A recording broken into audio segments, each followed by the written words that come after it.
Namaskaram, everyone. Thank you for joining us on this international panel, The Touch of AMMAJI, celebrating the 55th anniversary of the foundation of Ananda Ashram and ICYER. We are delighted to be here with you all. We have some beautiful inside and out panelists who have joined us from around the world, who will be able to share some of their experiences with Ananda Ashram and ICYER. Before we get started, let's invoke our Guru Parampara, Gayatri. Om Tat Paramparyaya Vitmahi Jnana Lingeshwaraya Dhimahi Tanno Guruhu Prachodayat. Om Yoga Maharishi Dr. Swami Geetananda Giri Guru Maharaj ki Jai. Om Puduvai Kalaimamani Puduvai Shakti Yogacharini Ammaji Meenakshi Devi Bhavanani Guru Mata ki Jai. Om Shri Gurubhyo Namaha Hari Om. So welcoming again everyone who is now connected via Zoom, live from all corners of the world and especially all time zones. We have people who are joining us in the middle of the night, in the evening, in the morning. So we want to thank everyone. We have participants on Zoom, as you can see, and we have participants live here at ICYER. We are offering and sharing this panel as part of a larger celebration, the 6th decennial meet, in celebration of our beloved Puduvai Kalaimamani Puduvai Shakti Yogacharini Ammaji's 80th birthday, as well as the 30th anniversary of Yognath and the 55th anniversary of Ananda Ashram and ICYER.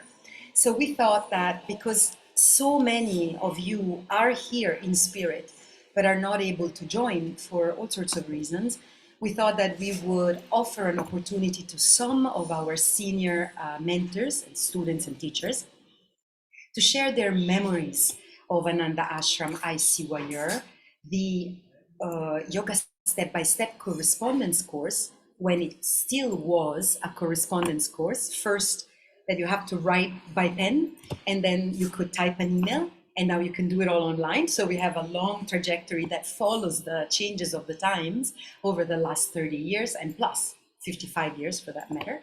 And as well as allowing our global family to be here. Of course, we feel your presence here. We thank everyone for your gestures of love and support for the celebrations. And at the same time, we thought that it would be lovely to spend this afternoon together, night or morning, whatever it is. So for those of you who don't know me, just a quick introduction. I am Yogacharini Sangita. I'm originally from Italy. And I started following the Yoga Step-by-Step as a correspondence course in 2008 when I was living in New York City. And then from there, the following year, I came to Ananda Ashram to do the 6-month training program and decided to stay for 2 more years. At the time, I was blessed to be able to do that and completed an advanced 2-year residential program. And ever since then, I was able to come back. This is my 7th time coming back. And this time I was offered this amazing opportunity to host this panel. So some of you in this panel are not only friends and great sources of inspiration, but some of you actually taught me when I was here as a student. So I feel really honored and truly blessed to now be able to host you here. So we are going to proceed first with the online panelists, and then you will see me shift into the Satsanga hall of the ashram, where I will be facilitating the panel of the residents here at this time. So what we decided would be best and swiftest is that I introduce each panelist and ask them a prompt question. So let's begin. So our first panelist is, and now, just 1 second. Each one of these people has lived about 5 lifetimes into 1 lifetime. So they have multiple titles, which I will list with great joy. If they wish, they can describe what these titles mean, but, so the first panelist is Yogacharini, Yoga Maharatna, Yoga Shiromani, Nritya Yogini, Yoga Shakti, Zenna, Ariel, Sumangala Devi. Just the titles. So Zenna, as she wishes to be called in short, Yogacharini Zenna, is a Canadian who in 1970 traveled in India from Kashmir to Kanyakumari and from the Punjab to Calcutta, ending up in Lospet at Ananda Ashram to study with our esteemed Dr. Swami Gitananda from January to March 1971. Zenna holds a doctorate of dance and is an interfaith minister, a Reiki master teacher. She is a senior teacher for the Yoga Association of Alberta in Canada and has been teaching Gitananda Yoga ever since. She's currently semi-retired and she has been teaching internationally for 51 years. She has taught in Australia, USA, Canada, Germany, Japan, India, and Nepal. She was an assistant yoga teacher and administrator at Patanjali Yoga Center in Kathmandu for over 7 years. She is eternally grateful to Swamiji and AMMAJI for the immense impact that they had on her life and for continuing to be a light in her heart. So Zenna, welcome. Thank you for being here. I'm going to ask you to unmute and I'm going to highlight your video. Namaste. So namaste, thank you for joining us. What is the time in your current time zone? 4:48 a.m. I didn't sleep last night. This night. So Zenna, thank you so much. So the first question I have for you is, you met our esteemed and beloved Swamiji, and you were here from January to March 1971. So you're among one of the first students, and really, you just arrived at the 4th year anniversary of Ananda Ashram ICYER. Would you like to tell us a memory you have of arriving at the ashram and your experience meeting Swamiji and anything that comes to your heart at this time? Thank you so much. Yes, thank you.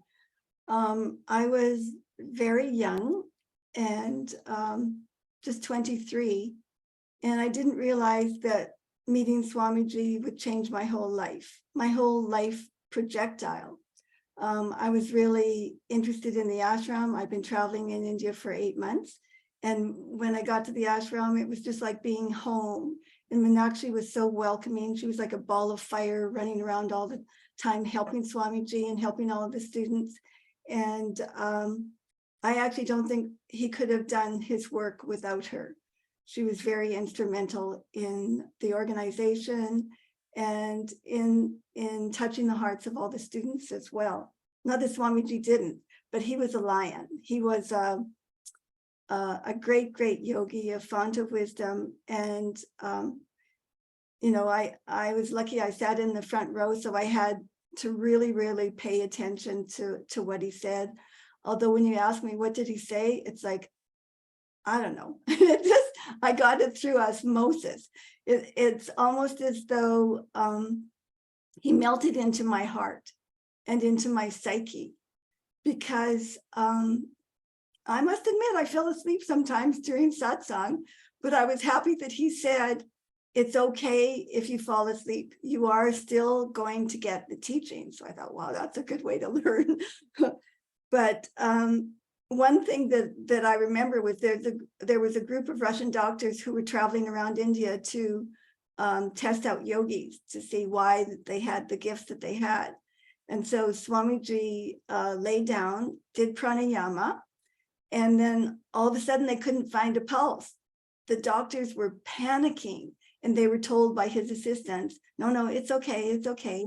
And within a few minutes, he came back full of prana, full of this incredible vitality and laughing. And the researchers were, of course, just amazed. And so were all the students. We had never seen anything like it. Swamiji had a lot of siddhis, but he didn't, of course, show them to everyone. He was a great yogi, and great yogis only show their cities when it's absolutely necessary. Another thing, I was really privileged because I had a bad neck. So I was actually lucky to have a bad neck in those days, because Swamiji noticed that I had an extra bone in my neck, and he said, I can help. So for about 2 weeks, every day, I went into his bedroom. Meenakshi was there too, and they lied me on the bed with my head dangling over, and Swamiji went crack, crack, and my neck really, and I think, you know, Swamiji did something else too. He really helped me, I think, get rid of a lot of ignorance along the way as well. I love being at Ananda Ashram. He was the best teacher of yoga and of life, and I'm always forever grateful to him. He was unique. He was like a lion, of course, a font of wisdom and power. And beneath all that power was this incredible love and gentleness. He was an incredibly great yogi. I loved my time there, and it's changed my whole life. Thank you so much. This is really wonderful.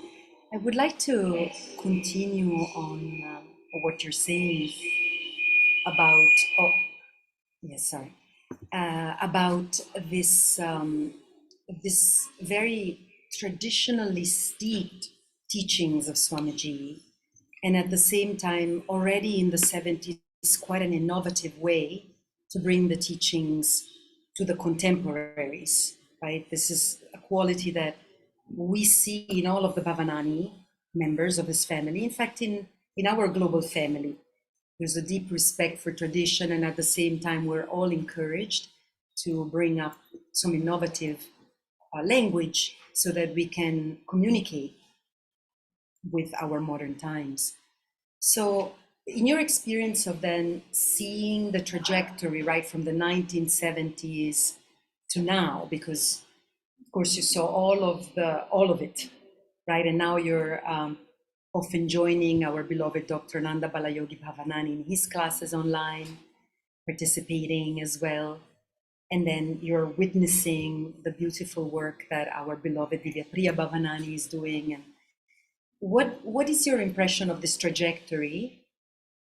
And what are some of the impressions that you had of Swamiji, and how are they manifesting also in this trajectory in Dr. Nanda and in Divya Priya, and of course in Anandraj as well, and Devasena and all? Swamiji was a very unique teacher because he taught so traditionally. And when I first came back to Canada to teach, there were only 2 or 3 other yoga teachers at that time. And one of them said she had to tell people that she was teaching slow exercises, because yoga at that time was considered like the occult or some scary thing to some people, right? So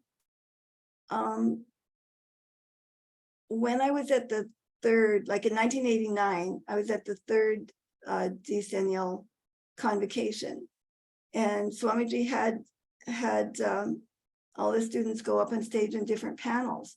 And I didn't know this was going to happen. So I'd be reading the program and go like, oh my God, I'm on the panel in 10 minutes. You know, women in yoga, yoga and families. And one of the panels, I got up to speak and I said that I really felt that yoga was going to grow a lot in the West, much more than it had ever grown before. And Swamiji was in the front row. When I was saying that, he got up and walked away. I thought, oh my God, I said something wrong. But maybe he had to go to the bathroom, I don't know. So it was, and it has happened. And no one, wherever I taught, had taught like, had the teachings that we received through Swamiji. He gifted us with true yoga. And I found that as I was teaching it and seeing the trajectory, I had to do it step by step. People were only ready to absorb a certain amount in those days. And now with the way things have gone, unfortunately, the commercialism of yoga is there. But I see the Bhavanani family as just taking it into this century and the next century. That family will continue. And yeah, they are a blessing. Swamiji's teachings are blessings. And through all of us and all of our students, many of us have taught hundreds and maybe even thousands of people. It will continue.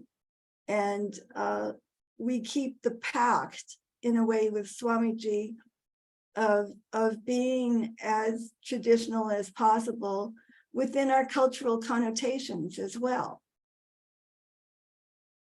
Does that answer the question?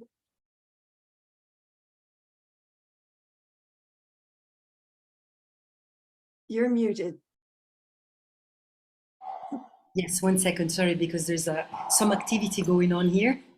So if I need to pause 1 second, just give me 1 second and I'll come back to the screen as soon as I can. Yes, thank you so much. Absolutely.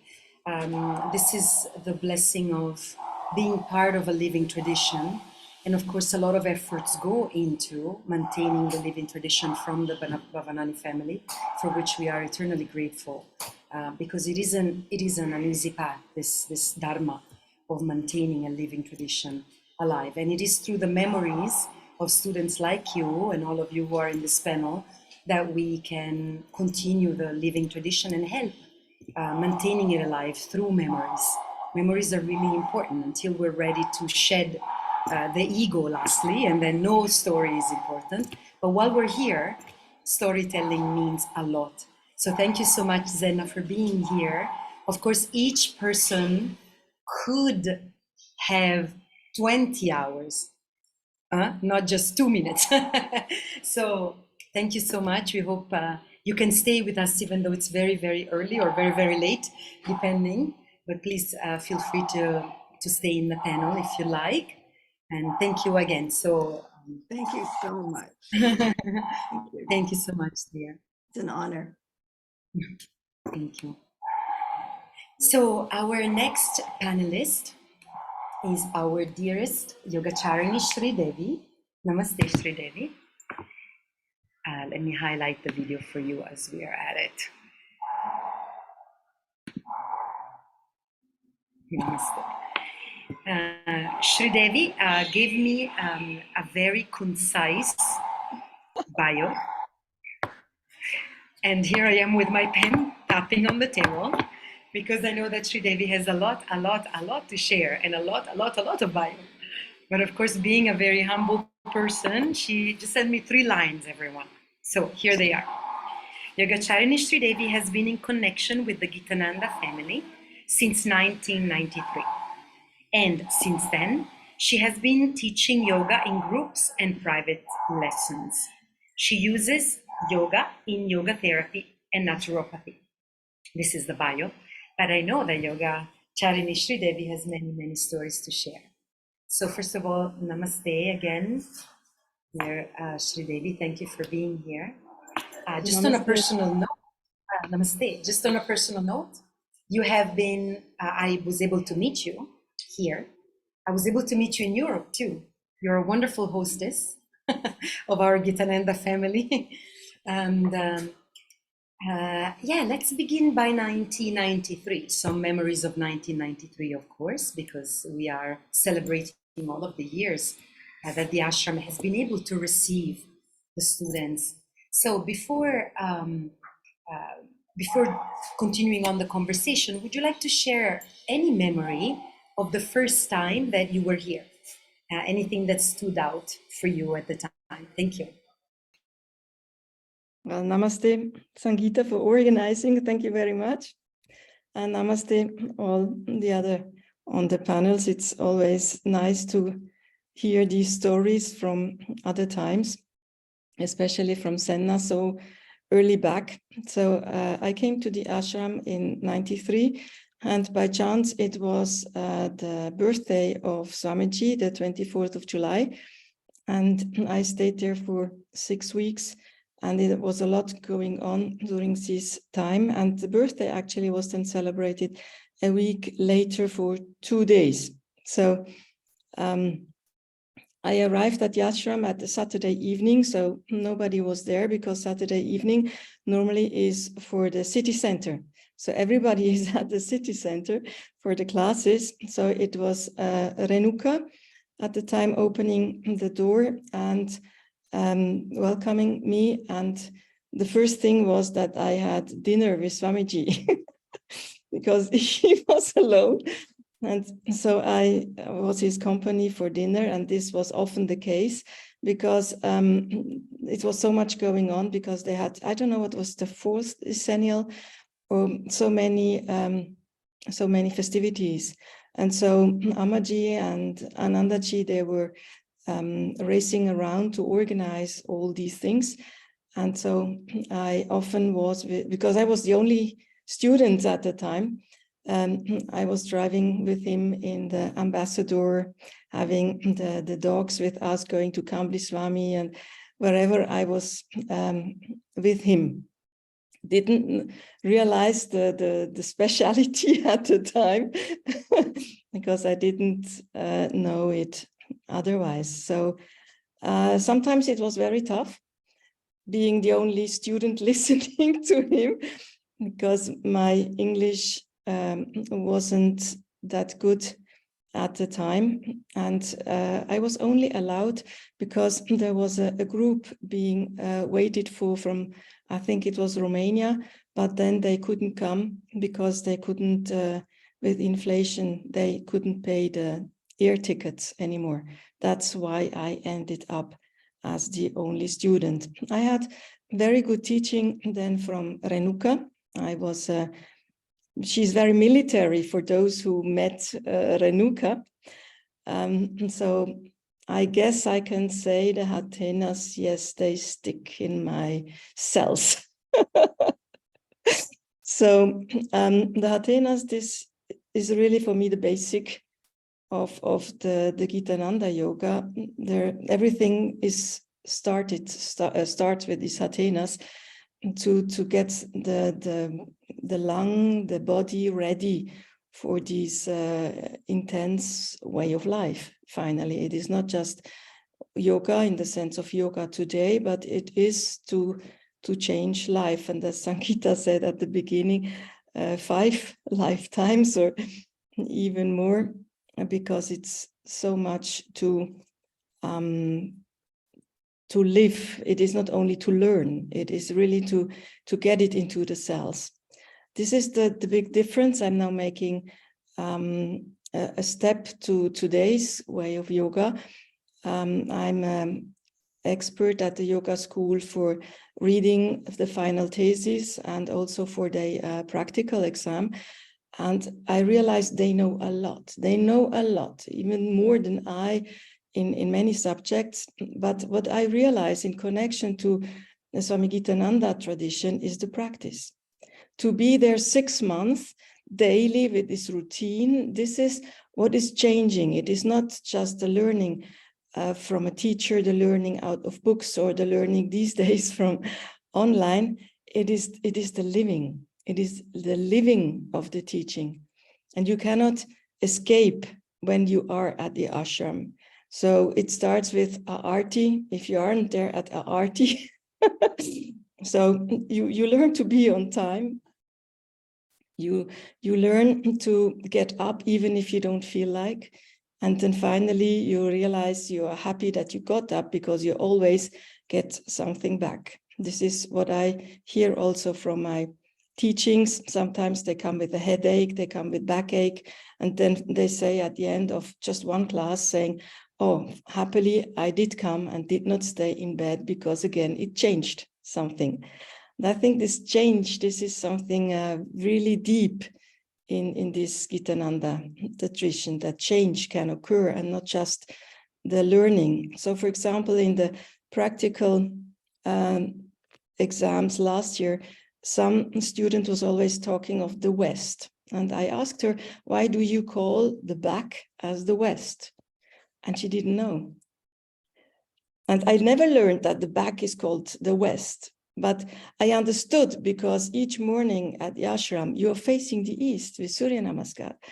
And people here, they practice Surya Namaskar any time of the day. I have an online yoga class at 8 o'clock at night. And so then doing Surya Namaskar when the sun is down, I just find it very special to have the imagination of the sun going up, to at least get the idea of energy, because just learning it is not experience it.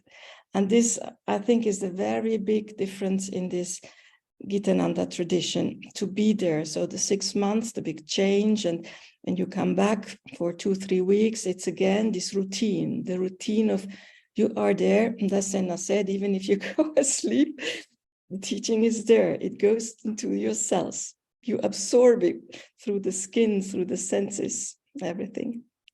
So it was very special, these 6 weeks then at the ashram in 93, to learn about this way of living. I'd say it's not just as a way of yoga, it's a way of living, which then changed also my way of life. I was 26 then when I got there. So it's 9 times that I went to the ashram. So those with yantra, 9 times is a good cycle. Yes, who knows what's gonna happen next time you go on your 1 year, on your first 1 year. Thank you. You had dinner with Swamiji. Do you remember what you had? No. Well, it was dinner, it was breakfast, it was lunch, whenever I was the only one at home. So at the ashram, I was sitting with him eating, and it's, Yes. I think it was similar to what there is still at the ashram. It was not such a big choice then as you have for breakfast now. It was either the ragi, or it was then the idli, but there were no dosa at the time, and all these other extras you've got today. I wanted to ask you a question, one more question. So you mentioned this teaching that yoga is a way of life, that is a very important teaching of our parampara. And you mentioned that after you came here and you studied here, and with the studying of the teachings, this experience changed your life. Now, in relationship to yoga is a way of life, if I were coming to you as a student now, today, in 2023, maybe I find you online, right? And I come to you and I ask you, what is the meaning of this teaching? Yoga is a way of life. How would you answer in 3 minutes? Not in 30 years, but in 3 minutes. Thank you. I think it is just a sharpening of the well, it is the awareness of the body. So you got more aware of what everything is changing the body, in the good or in the bad sense. So this viveka, vairagya makes you then realize what is good for you, what not. Also about the pranayama, the energy. You learn about the energy, not just the body positions. So the body positions help you for realize the energy. So it is also the position in life. So what position in life gives you energy and what not? And it is the awareness of the emotions, to realize how the emotions influence your body, your breathing, your thinking. And it's then also the awareness of the thoughts which can influence the emotions, which then will influence the energy, influence the body. So it is finally, to bring it down to one sentence, it's the awareness of the energy. So the awareness of prana. So I guess this is the most important thing in this tradition, which is then helping you change, being aware of this prana. So it's the fourfold awareness, or the fivefold awareness, as AMMAJI used to tell us, not being aware of. So yeah, it's the awareness of the energy on all the levels. Less than 3 minutes. Yes, impressive. Wow. Thank you so much, Sri Devi. Thank you so much for being here and for sharing of your memories and of your teachings. We appreciate you very, very much. And again, if you're able to stay in the panel, if you can continue to stay with us, it would be an honor and very much appreciated. So thank you so much. We'll come back at the end to thank you all. So if you can stay, that would be lovely. But of course, do your best, leave the rest. So thank you so much. Thank you. Thank you for allowing or giving the stage for this sharing. Thank you. My pleasure, of course. Thank you. So let's continue on with our amazing panelists. Next, we have our beloved Yoga Chemmal, Yoga Seva Mamani, Yogacharini Aishwariya, and Falcon George. Namaste, Aishwariya.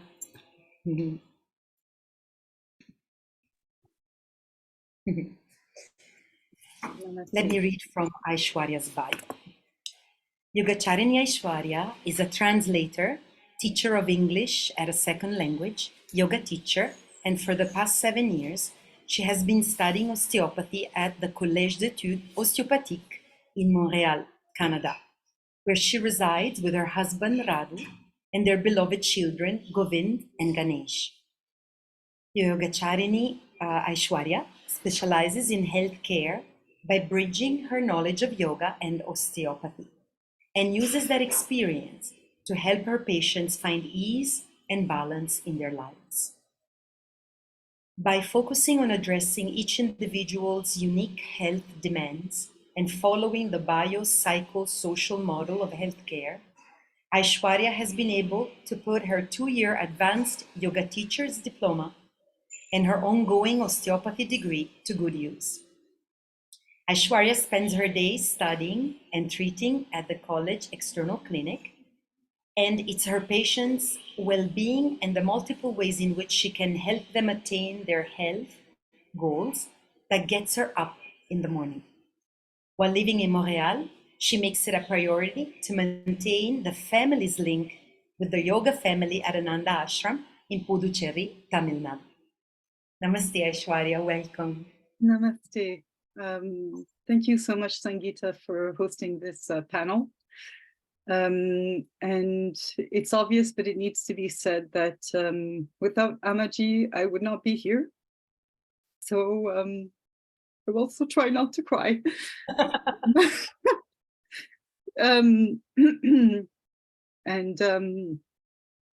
So big namaste to AMMAJI, Swamiji, Dr. Anandaji, Divya, and Anandraj. I'll start by thanking them, because without them, I wouldn't have my yoga family. And I wouldn't have Sangeeta.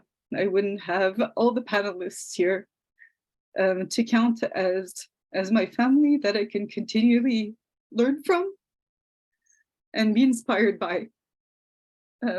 Just listening to Zenna and Sri Devi, I just continue to learn, and it's a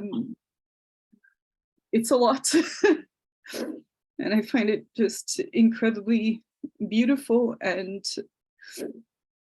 AMMAJI keeps on giving us so many experiences. So I just wanted to say thank you.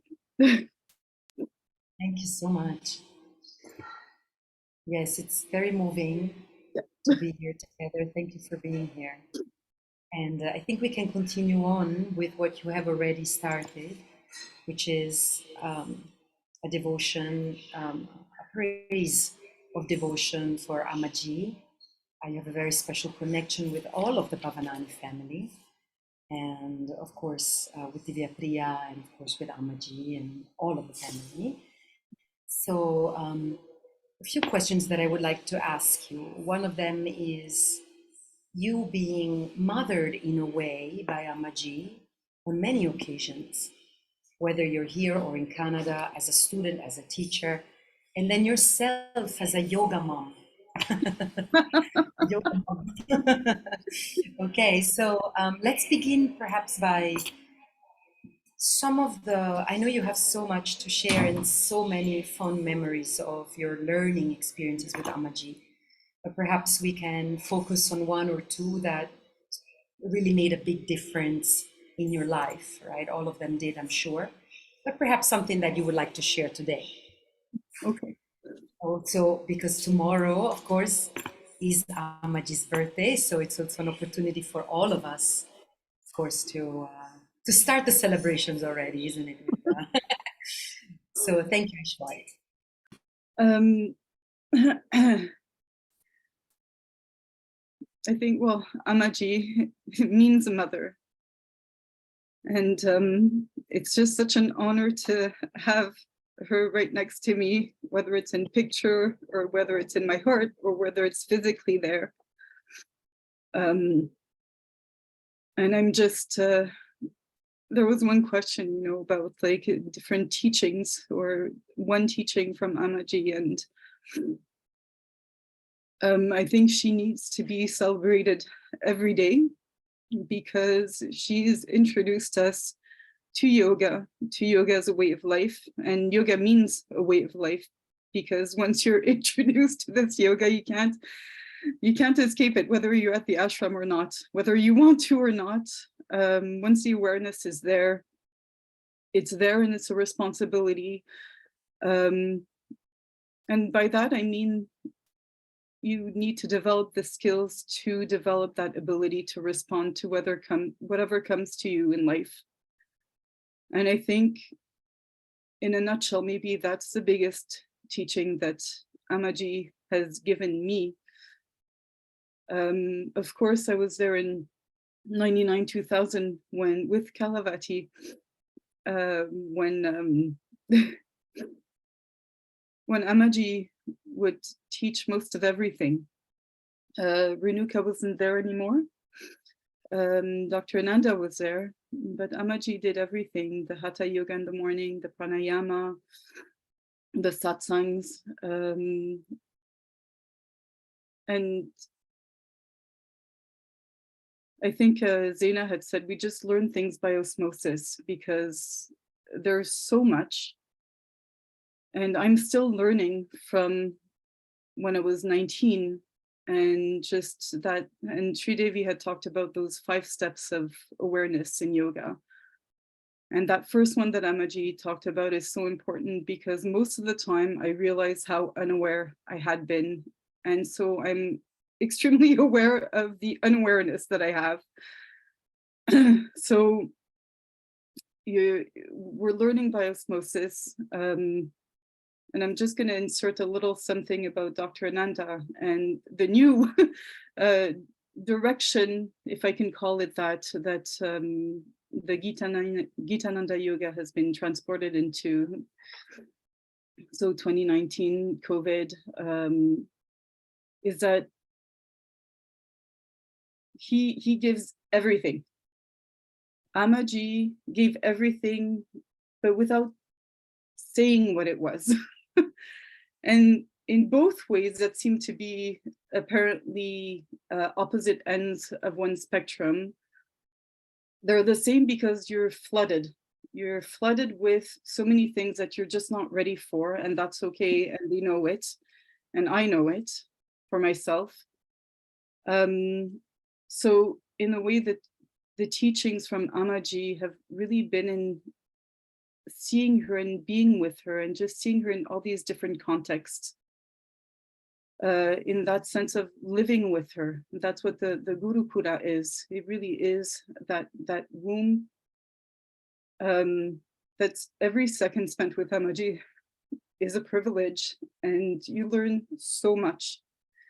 And I have to be honest that this summer when I went back to the ashram, I had just a lot of mixed feelings because of what happened with AMMAJI, but it's just incredible to see how much she's completely there. and still teaching. And I guess maybe the most recent, because there's too many things, but the most recent one, I had asked her, you know, AMMAJI, how come, and that's something that I've been wanting to ask her because I want to develop that too, is how come you see beauty everywhere? But it started off with, what's the most beautiful thing you saw today? And without hesitation, she just said, everything. I'm like, no, but just tell me one thing, like one thing that really stood out. And she's same thing, everything. And coming from AMMAJI, it means everything. And so I turned to her and I said, okay, how can you see beauty in everything? And her answer was so simple, but so profound. And she just said, I just look. And coming from her, it's so true. There's no shadow of doubt. The trust that I have in her is more than 100%. It's with every cell of my body. And I know that she touches everybody in the same way, but in their own unique way. And so to me, Dr. Ananda has said, you know, she's God. And you know how we're at the ashram and we're living every day, we're eating, we're learning, we're teaching. And things seem to be said that just very, not flippantly, but just very easily. But she really is God.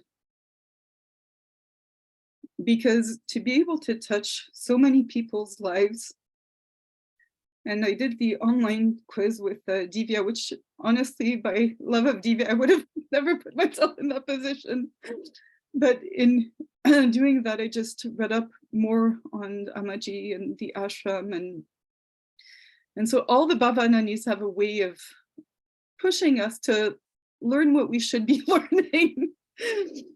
But in order to do everything that she's done and that she continues to do, I can't even wrap my head around it. Same way with Dr. Nanda, same way with Divya, and same way with Anandraj.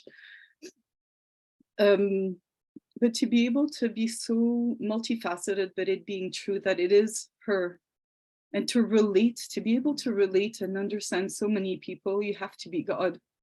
So there's no doubt in any part of my mind or heart or being of what she is. And I can only just thank her for all the experiences that she's given me and us and everything, the rest of my life and the lifetimes to come, because she has changed everything at a fundamental and omni level. Thank you so much for this beautiful sharing. Yes, yes, and yes, and yes. I could never have said it better or expressed it better.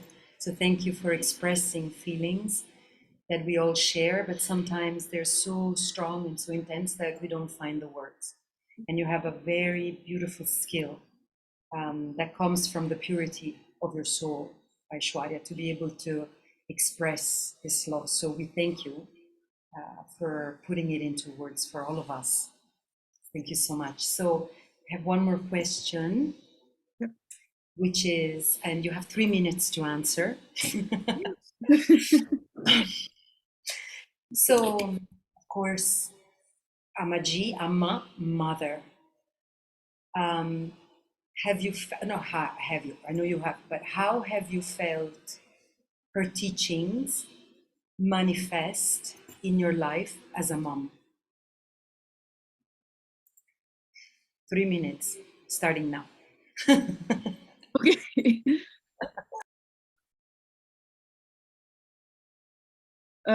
If I'm going to be honest, I like to share uplifting things, but she set the bar so high.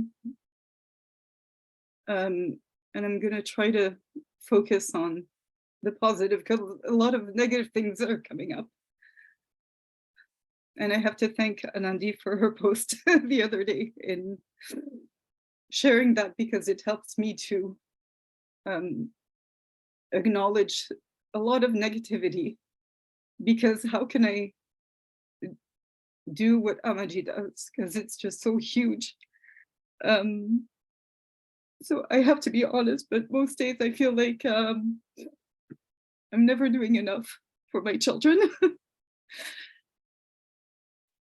But again, this is AMMAJI and the yoga in action. So it forces me to, in a good way, to see the positive. And I guess with the saying, love is profound to interest, I'm trying to understand my children the best that I can.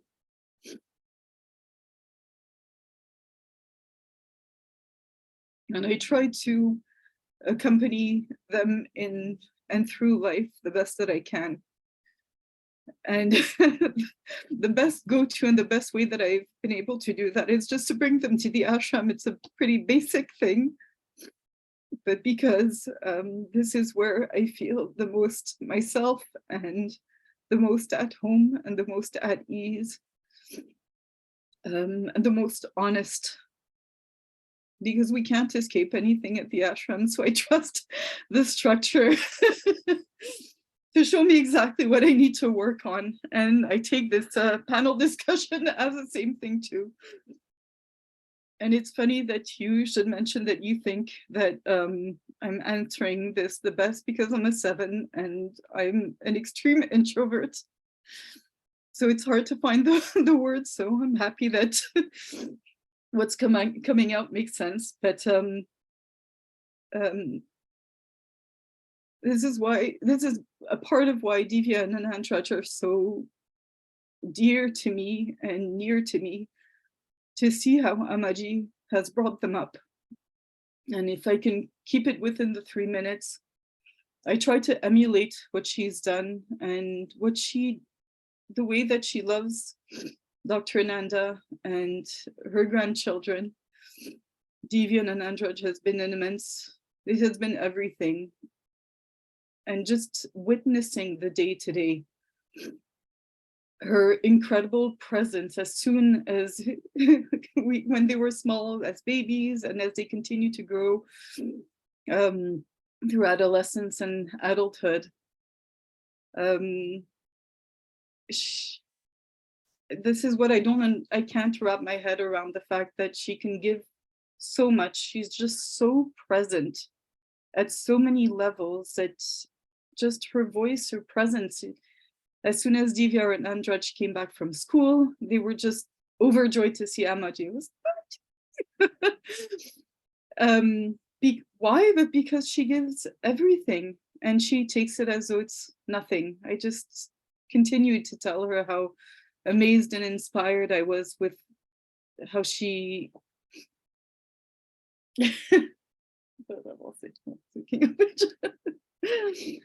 how she treats them. And so the short answer would really be that I try to make myself good timing as big as possible, to be able to remove myself, to understand who they are and treat them the best that I can. Oh, I have to say, this is delightful. The coming and going. Namaste. Namaste. Thank you so much, Aishwarya. Really, thank you so much for being here. Thank you for sharing. And again, it's just not even scratching the surface. It's caressing the surface, not scratching it. Caressing the surface of so much love. So much love, and I'm truly grateful that you are willing and able to share with us. And about the 7th and being an introvert, it's because of so much swadhyaya that you're able to give words to such deep feelings. So it's I don't see that as a contradiction, in fact, at all. Just a personal note. But thank you so much. Please stay with us if you can. Okay, we'll just continue on. Yes. Thank you so much, Sangeeta. Thank you so much, Aishwarya. And I would like to take this opportunity actually to thank all of you for being here, and thank all of you for listening, for tuning in, whether you're here in there's an audience here at ICYER, and a few of you are live on Facebook. Thank you for being here. And I would like to especially thank all of the volunteers that have been supporting us with this event and with the whole Decennial Meet. There are many names, there are many people. I will not list their names necessarily here. You know who you are. But without you, this would not have been possible. So thank you all so much. And we'll continue on with our beautiful Yogacharini Anandhi from Cyprus. Namaste, Anandhi. Thank you for being here.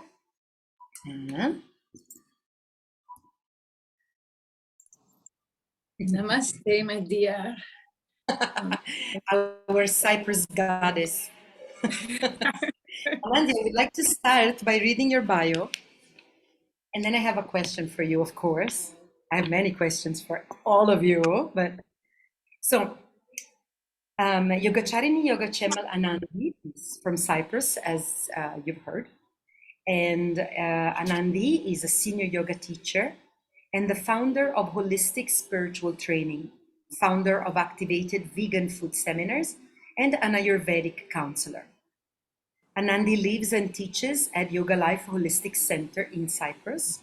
She has created a holistic way of yoga life that includes the Gitananda yoga practices, yogic diet, physical expression, philosophy, and lifestyle. She runs private and group sessions on the holistic way of yoga. So Anandhi, before I ask you when is your first time coming to the ashram and how you've seen the ashram evolve, I want to also bring up the fact that you have been an assistant to AMMAJI, as many of our mentors here have been during the 6-month training. And you came as a student and then you came back to assist AMMAJI. And so you've seen the ashram grow and evolve. Now on the ashram door, there's a sign that says, enter here only if you're happy. And this is, of course, a Gurukulam, as Aishwarya brought up, and therefore it is the home of the Guru. It is the home of Swamiji, AMMAJI, Dr. Ananda, Devasenamis, and Divyapriya, and Anandraj, and all of those who have helped form this ashram. So how do you interpret the sign? Very nice question. Wow. Because my name is Anandhi, and AMMAJI gave me this name because I was never sad during the first 6 months. Never. I was always in bliss. So it came naturally to her that you are Anandhi. And it's very strange because I have a chronic depression. Actually, I'm a depressive person. Always I could be depressive. Since I was very young, I was really sad. I'm a sad person generally. But when I came to the ashram and I saw this sign, I got terrified. I said, I shouldn't enter. I'm never happy. And I was a little bit angry as well, because I'm like, what is that? So then I have to be happy. I have to always be happy. What is that? Happiness is not something you order and it comes. It's just, you're either happy or you're not. You cannot do anything about it. But I got in, and the moment I entered the ashram, I was always happy. And I think it's for 2 reasons. The first reason is because of the practices that actually work 3 times better in the ashram than outside of the ashram. 3 times. The first thing so yes, we wake up in the morning and we work on the energy of the sun, the prana of the sun. Of course, this changes our hormonal habits. And yes, you cannot be sad anymore. But the second reason was because AMMAJI asked for that. And AMMAJI has this CD or I don't know, this is how I received that. Whatever she says, it happens. So when AMMAJI says, you should always be happy, you will always be happy. You have to always be happy. You are always happy, because she said. And the first 6 months, another opportunity, it gives me another opportunity to say something else. When I got the first 6 months in the ashram, I got, I don't know what, that I had diarrhea and vomiting for 14 days. I never said anything to anyone because I didn't want to miss a class, so I was going. I would eat and just vomit it the next moment. I lost 14 kilos. And one Sunday at the Kambli Swami Madam, after 14 days, AMMAJI said, okay, now it's time to put on some weight. That's it. She didn't ask me why you lost so much weight, why you, do you eat, do you want something? Nothing. She just said that. It's time to put on some weight. And the next day, vomiting stopped. I could eat normally without vomiting, without having diarrhea. And in a few days, I started putting on weight. And many other examples that I have, that AMMAJI just said something, said, do that. And it just happened. And with AMMAJI, we had a very strange relationship, because Zina said that Swamiji was a lion and you couldn't really approach him so easily, like as AMMAJI. For me, AMMAJI was a tiger, is a tiger, she's a tiger. It's, and of course, maybe I see her as a tiger, like I know Aishwariya see her as a mother, because she needed a mother, she needed this to evolve. Aishwariya needed to have a mother energy to evolve. I needed a tiger energy to evolve. So AMMAJI will show me another person. I needed someone like a military person to show me the way. And when I hear from people that AMMAJI is soft, is a mother and everything, I'm like, I don't see this person. I'm sorry, I don't see Amma. I see a tiger. I see Viagra. But this is exactly what I needed. And many times I left from the ashram. I left and I said, I'm never coming back. I will go and find another guru. And I will always come back. Always come back stronger and stronger.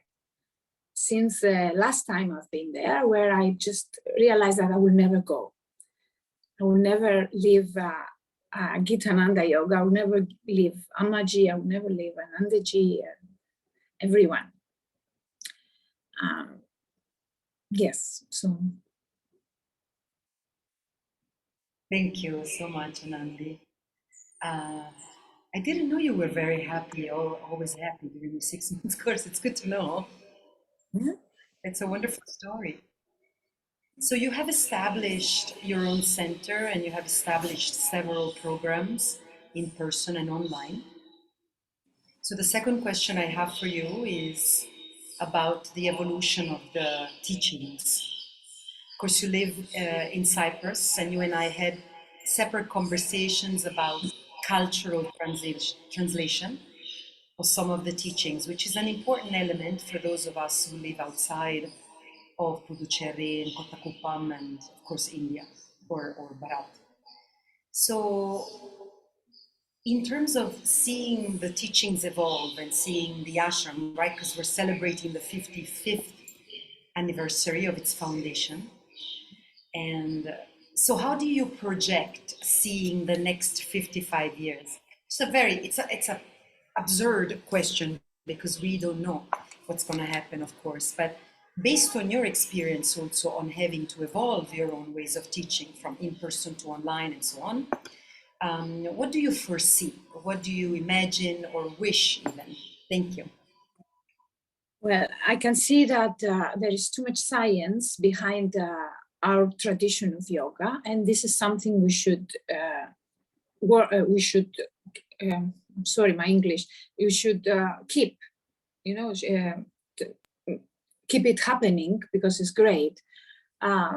So definitely the scientific yoga is there, and whatever research must happen, or any establishment of yoga as a science, that would be great if it happened in our center, because we can do it. We can do it, and it's great to see the yoga therapy, also the yoga chikicha, this work. Jnandev is working with Dr. Ananda so closely, and all this research that is happening in the hospital with Dr. Ananda, all this have to, I can see them growing, and I hope they will grow. The other thing that I can see, and I'm not sure if Dr. Ananda would like to focus on that, but it's an opportunity for me to mention it, is that we have very strong teachers in our parampara, all of us. I can see strong personalities and very, very strong teachers that can have the strength we have. I believe, I feel we have the strength of Swamiji and AMMAJI inside us.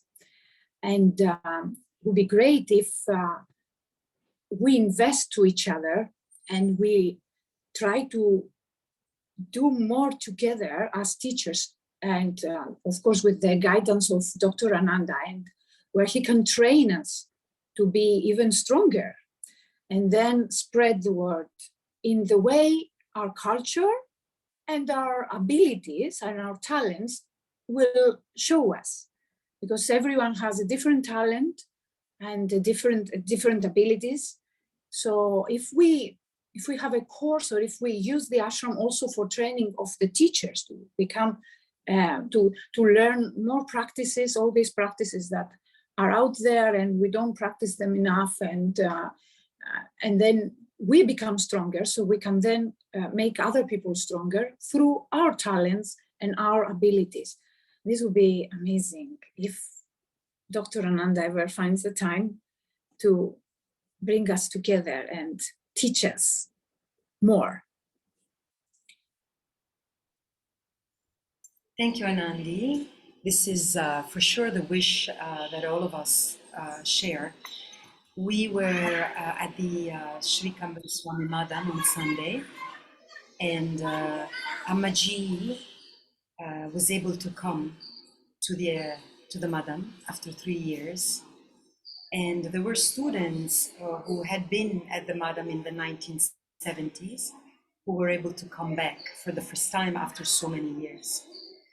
And Dr. Nanda raised really an invocation for all of us to put our strengths together to make sure that Sri Kambali Swami Madam is protected, receives support, and can become the seat of our yoga university.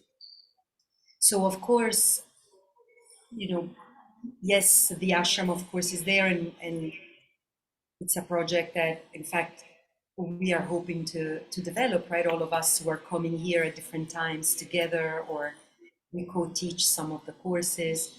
But at the same time, I think that us as the teachers, us as the mentors, could creatively think as a team on how we can help the Bhavanani family to keep the Madam, to help with the Madam. We all have different connections, different resources, and perhaps foster this idea, not just an idea, but it's a vision that Swamiji and AMMAJI have, and I use the present on purpose for the Madam.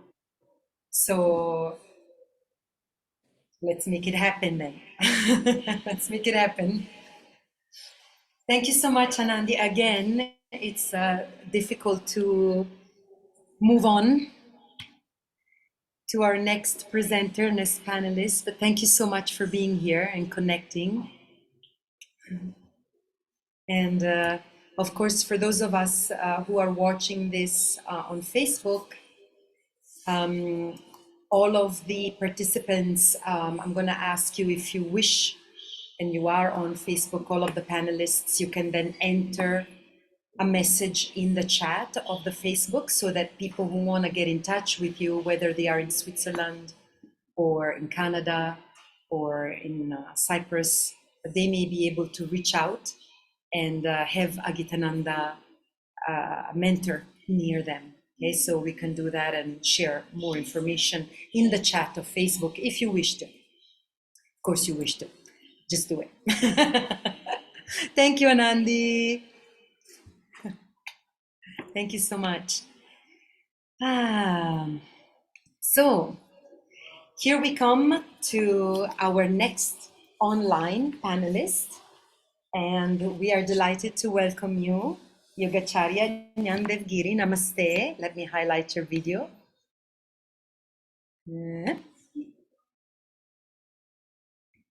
Namaskaram.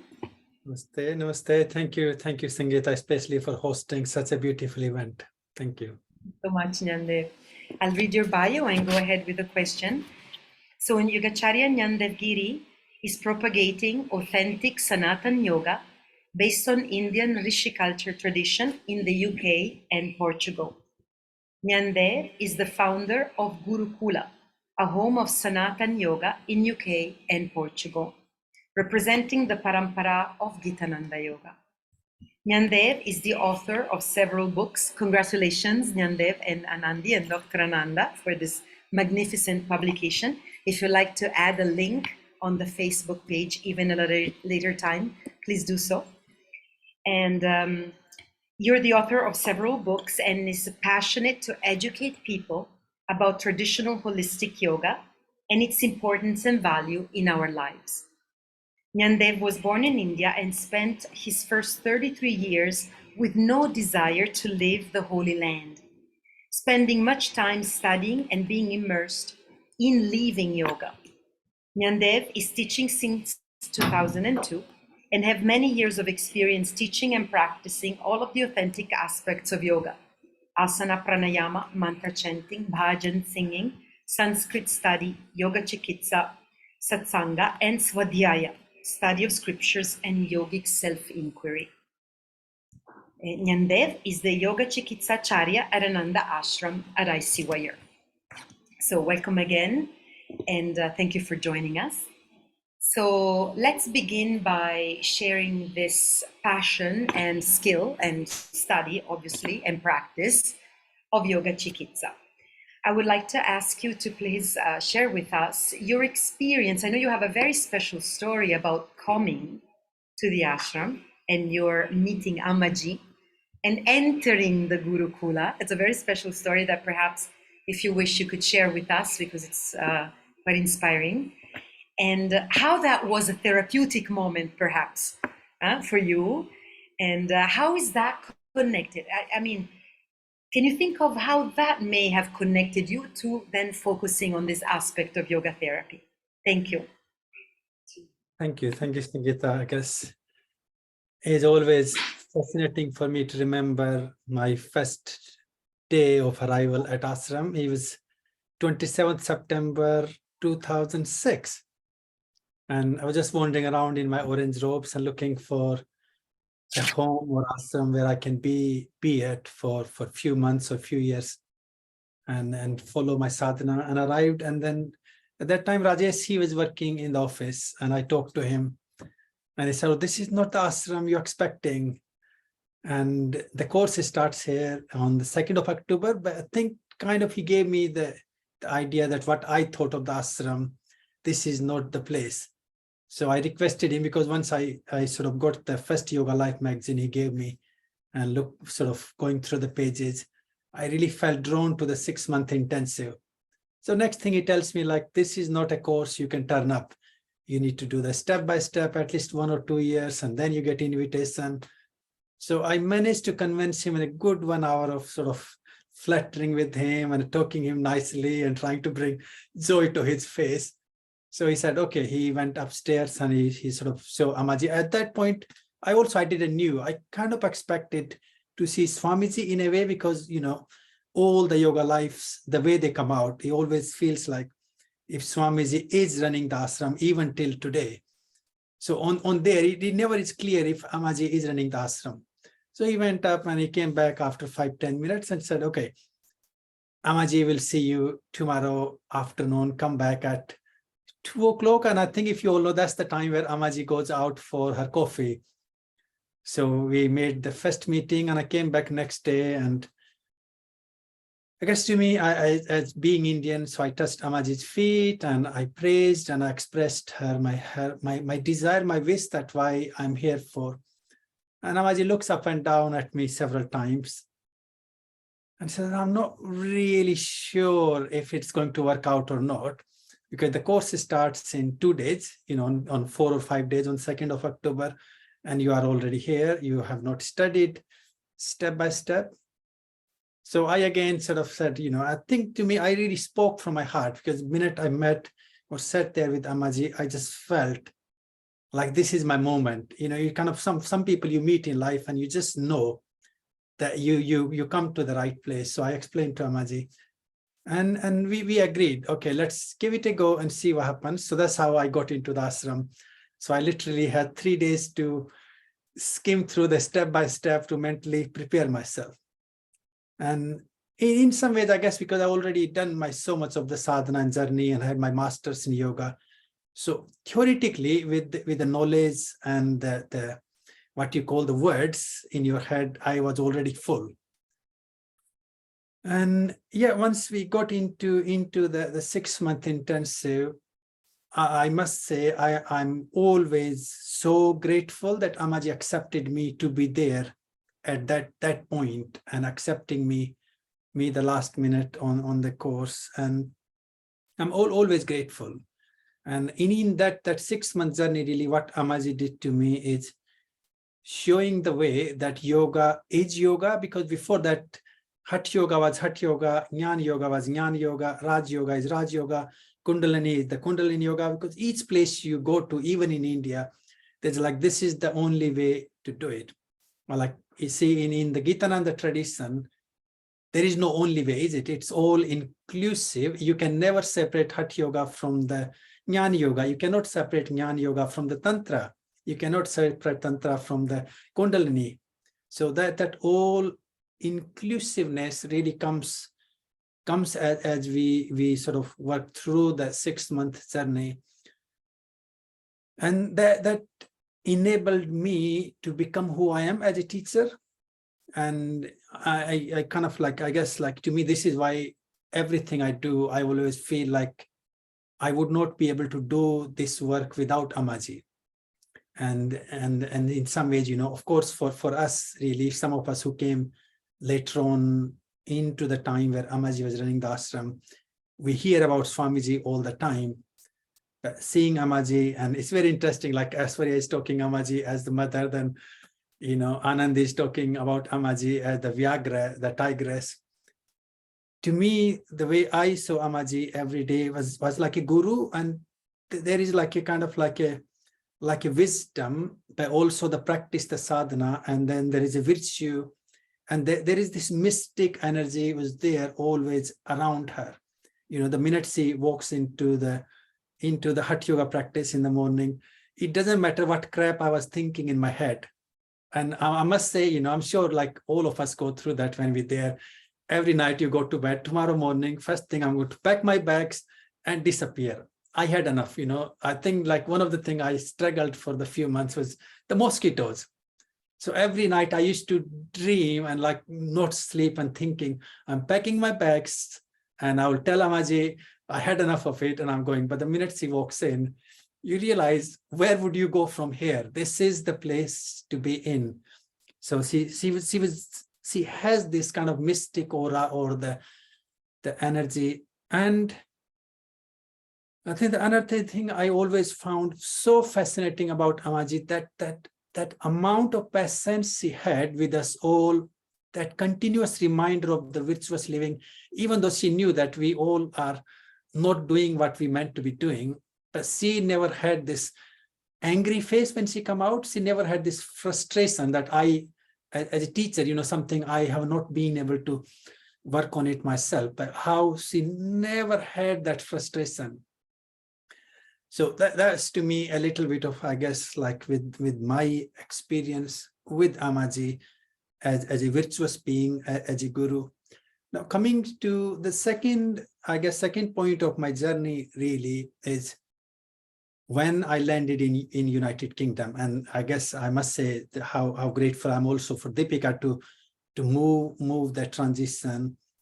And somehow back in India, I was always teaching the young people. So I was lucky to be working in a school where I was teaching the young girls from 5 years up to 16, 17. So there was always keep fit, even the philosophy we have to teach in stories and whatever we come forward.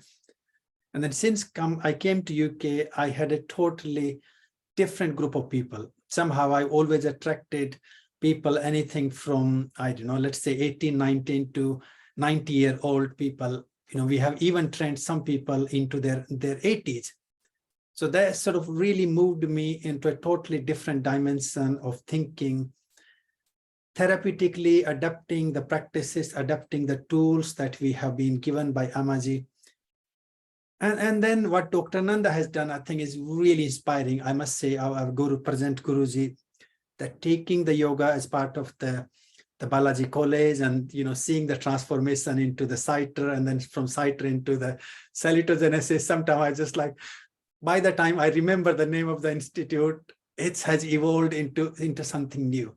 So I must say that what Dr. Ananda has done, our present Guruji has done, is taking the yoga, the Gita Ananda, this beautiful, this pure teachings into the application, and then the research has really inspired me to work through and then seeing the practices into the yoga therapy. And I must say, if AMMAJI can work with people like us, I should say really me, okay, I should not include you all, but when I see how AMMAJI dealt with us during those 6 months and bring the best out of us, and to me that is a pure yoga therapy, pure yoga chikitsa.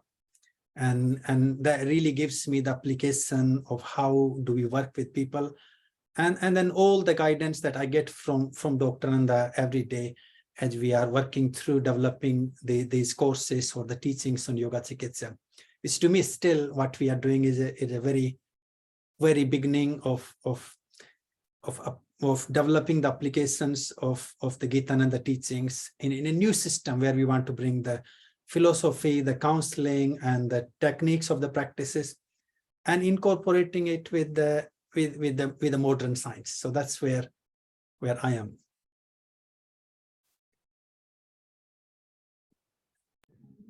Thank you so much for this answer. It's very, very lovely and inspiring stories. Excuse me.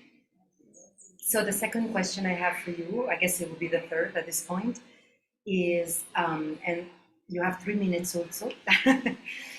It's, now you have established with Deepika, and Deepika is in the residential panel here, so we'll ask Deepika also in a few minutes to share some of these experiences with us. But you have established ashrams in Europe, or UK and Portugal, and you have a very unique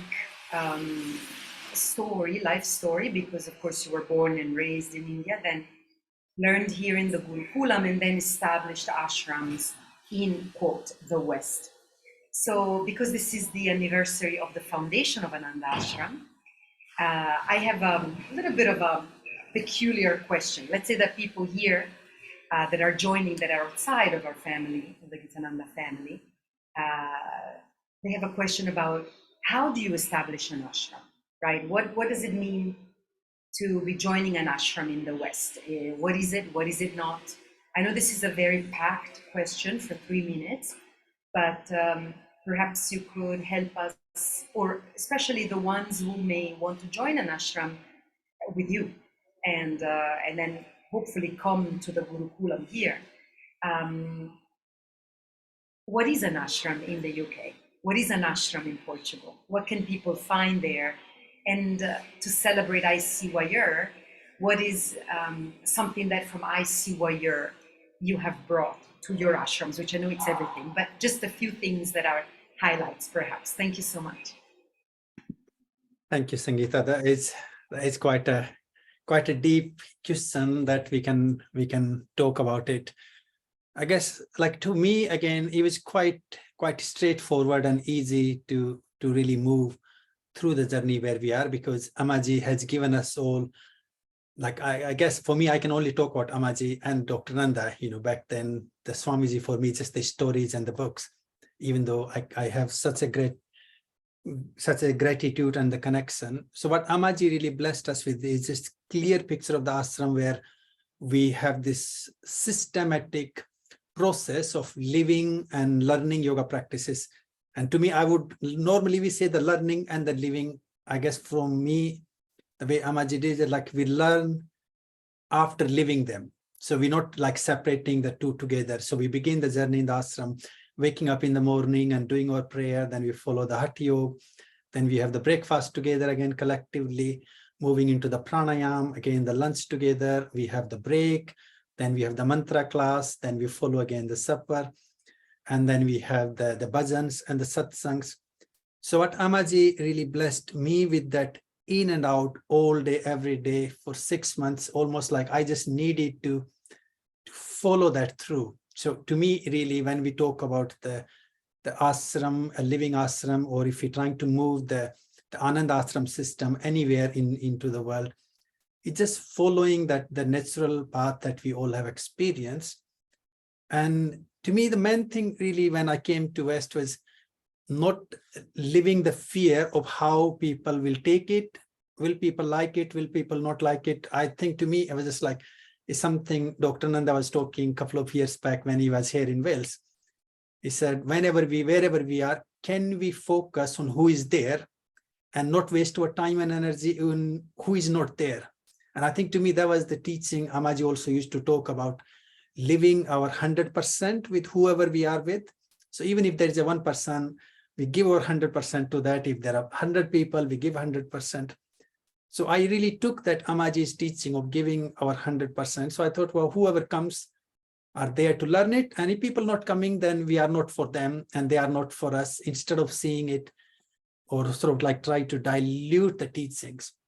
So I just went with that, and somehow, like Deepika was already running some classes. And when I arrived here, well, she was 7.5 months pregnant. So she was just like, the day I landed, Tuesday night, Wednesday morning, she's like, okay, well, just to let you know, I can't really go and teach anymore. So off you go and teach the class. And from there, the local community really, I must say, held us both together. Either it was the power of the practices and how we sort of really taught the yoga from our heart, from the pure teachings of the Gitananda, and everything grew from there. And in a way, like we both really, we're not looking out for people, we're just seeing who comes to the ashram and then share our experience. So to me, the main advice really is for anyone who want to follow the Gitananda teachings and then sort of establish more of like ashram style teaching. You just do what you feel drawn to, what you feel passionate about, or what you feel worth to live and learn, and people will come to it. So that's how really for me the ashram grew. And then eventually we also sort of managed to develop a center in Portugal. That was thanks to the Brexit that I felt I can't not be part of the Europe. So that was sort of like how the negative thing can lead us into something positive. And I just feel like I just want to be the instrument of the teachings and share all the experience, all the teachings AMMAJI and Swamiji and Dr. Nanda has blessed with me. And I feel these teachings are worth to share. If something good we all can do as becoming part of this Gitananda system or lineage is share our experience. Whatever we took out of it, to me, there is something worth to do. You just keep sharing our experience. So I just keep doing that.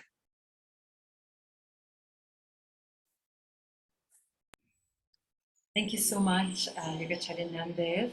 Giri, thank you for sharing these inspiring stories with us.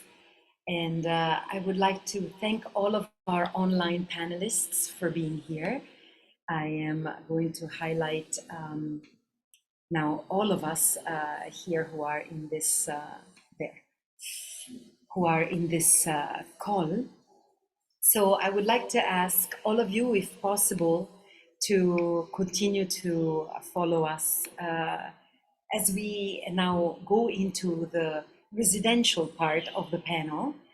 And I am going to be shifting from this computer screen to the Satsanga Hall of Ananda Ashram and ICYER, where our panelists are waiting. So in case the connection is a little weak or we lose the connection, please continue to watch. If you're on Facebook, we'll come right back. And if you are online, you can reconnect back with the link that we sent you. We're going to continue. So I'm going to highlight now our ICYER panelists.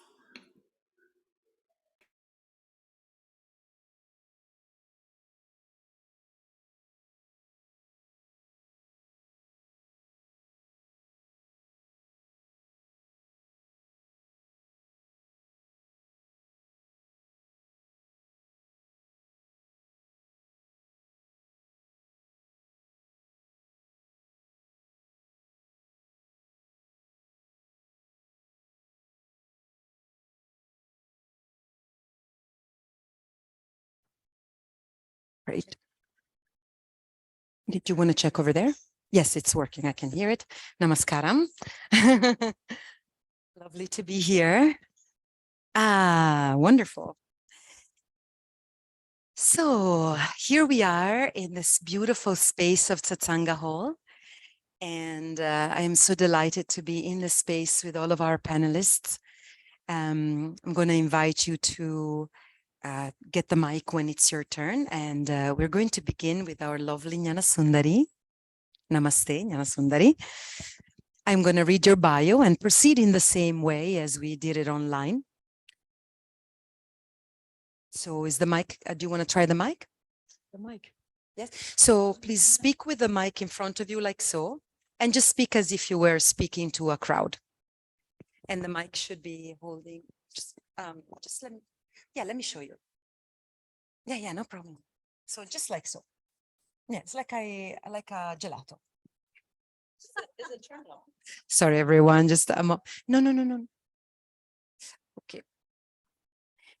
So Yogacharini Yogachemmal Yogashakti Jnanasundari Janita Stenhouse came to yoga initially through a teenage fascination with Indian philosophy. In 1990, she studied yoga step by step, lesson 1 to 52, with Swami Gitananda, Giri. And in 2008, lessons 53 to 66, with our beloved AMMAJI, Meenakshi Devi Bhavanani.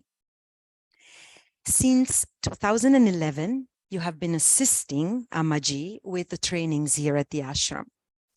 And before then, since 1985, you have been sharing yoga in several countries.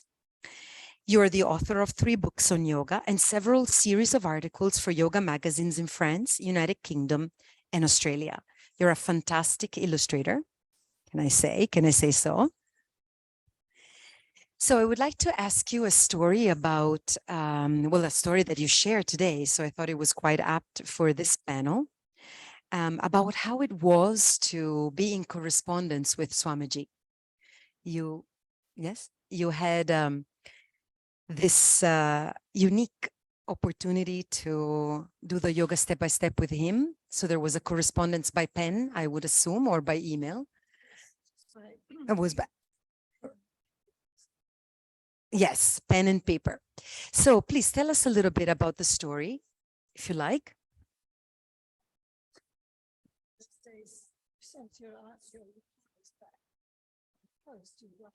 Bring it a little bit closer to you. You would post the letter, it would sail off to India. Swamiji received it, he would it, he would reply. No, wait a second. We cannot really hear the mic. 1 second, please. Let's, sorry, everyone, just a second. Sorry about this. I'm a techno. What about, is it? Here, why don't you continue with this? Sorry about that. Where were we? Oh, yes, the step by step. Hello. you would write your answers because there were question refreshers. And at first I thought, oh, it's some kind of test, but actually, no, it's not. It really is a refresher, but that's beside the point for the moment, because I would write my replies. I would write myself, send off the letter. It would take maybe 10 days to get there and come back. In those 10 days, it would arrive at the ashram. Swamiji would read my report or whatever. He would answer it straight away and AMMAJI would type it out. So that was my first connection with AMMAJI, actually. And then it would take a flight or boat or whatever to get back. This took at least 10 days, sometimes 2 weeks. Meantime, I've been thinking about my reply and I've been thinking about what we've been going through and the lesson and the subsequent lesson. And weirdly, if you have to think out your question and make it tidy so that the person who's reading it can understand, you quite often get the answer. And especially thinking about it afterwards, I'd find the answer, but that would set up another question or maybe 2 or more. And the day would arrive when the letter would arrive in the post box and I would jump on it, really excited. And he didn't answer my question at all. He answered the one that I thought up afterwards, the subsequent question or the question that came out of my question. And that was his siddhi. He knew where you were. He knew what I was thinking. And that really scared me at first. Oh, I better be careful what I think. That convinced me that this was the right teacher for me, because I'd been through lots of yoga schools by this time, never been convinced. So, and I've never been to another one since. So that was just, that's my story. He had a siddhi. Thank you so much. No, I'm fine. Thank you. So I want to just check 1 second. Sorry, everyone. I want to just make sure. Can we hear the audio before we proceed on? And are you able to hear from home? Yes. Oh, good. Okay, great. So that was really very special. We have had, I think Jnandev was pointing to it also, that AMMAJI has that siddhi also. When she was teaching or in the morning in the quiet sitting, she would bring up some themes and most of us would be like, oh, I was just thinking about. So when is your first time? When did you come here for the first time? And how was it to be in the Gurukulam and assisting AMMAJI?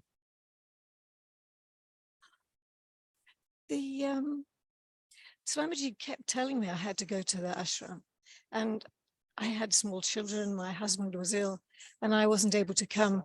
But he said, that doesn't matter, you come when you can. So I thought, okay, I will. And then I was studying with Dr. John Mumford in the early 2000s. And one time he said, okay, I'm teaching yantra at the ashram. Do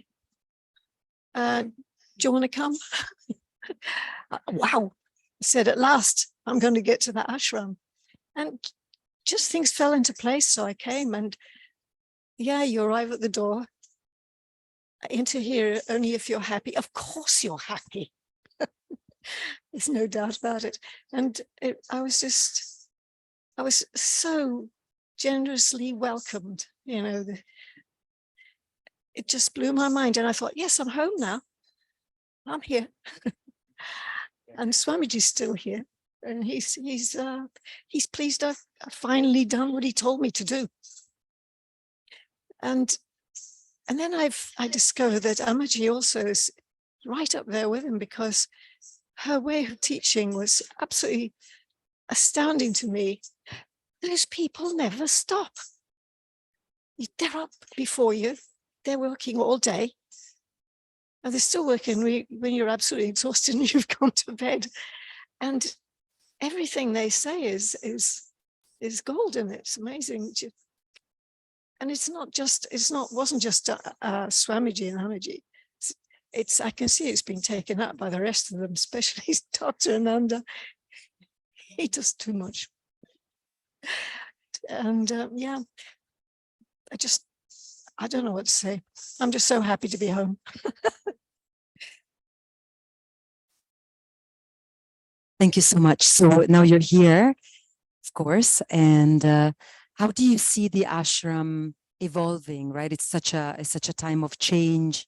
It's such a moment of transformation in the world. Could you please share with us how you see the ashram changing? And I'm sorry, I need to check something here. I'll be right back, please. I think the changes are happening everywhere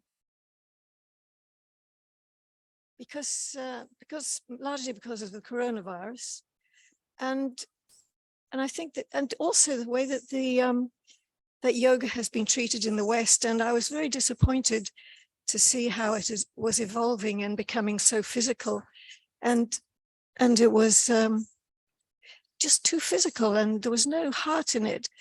So when I finally found the ashram, well, no, Swamiji, I thought, wow, no, this is the real yoga. And coming to the ashram, I find, yes, it's not changing here. It's being honest to its roots. It's a bit like out in the world, yoga, people teaching yoga like they're gardeners, but they're watering the branches. But here we water the roots so that yoga can flourish and stay connected. So I'm a gardener, so I understand that metaphor. And I don't think people sometimes say to me, don't you think that yoga will be, just disappear like all those other fancy physical fads that the West tends to go through? And I say, no, that'll never happen. It's been around for thousands of years. It's not going to go away. It'll be there when they've all gone. And I quite like the way the ashram is adapting to the modern world. You get old, you think, oh, fiddling around with this fancy technology stuff. I'm a techno dinosaur, but I managed to get on Zoom occasionally. So if I can do it, anybody can. And I'm just amazed that I'm very happy actually with the way the ashram is evolving. I think it's evolving correctly, and it's still watering the roots, which is important.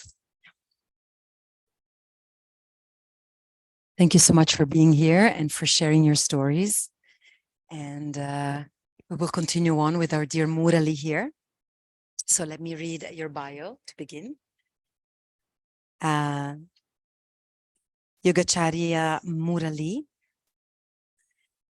You came here for a few weeks in 1993 while doing the yoga step by step. So it was a correspondence course with Swamiji.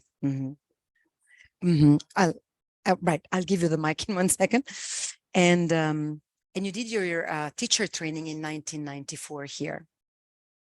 You have special memories of being John Mumford's assistant here at ICYER for the Yantra courses, which John taught in an innovative and creative manner each February from 2004 through 2013, under AMMAJI's guidance. You have a record, a world record. It's a nice piece of trivia that you wanted to share with us. You have hundreds of Swamiji's CDs. You have the world record. If any of you thinks you have more CDs than Murali, please let us know, but we doubt it. You also have fond memories of Kambali Swami Madam, of course, with Shivaratri and all of that. Because this is a celebration of ICYER and Ananda Ashram, of course, I would like to, and perhaps you have such a unique with Yogacharini Jnanasundari, you have this unique memory of being here with John Mumford and the Yantra. So would you like to share some of these to begin? Thank you.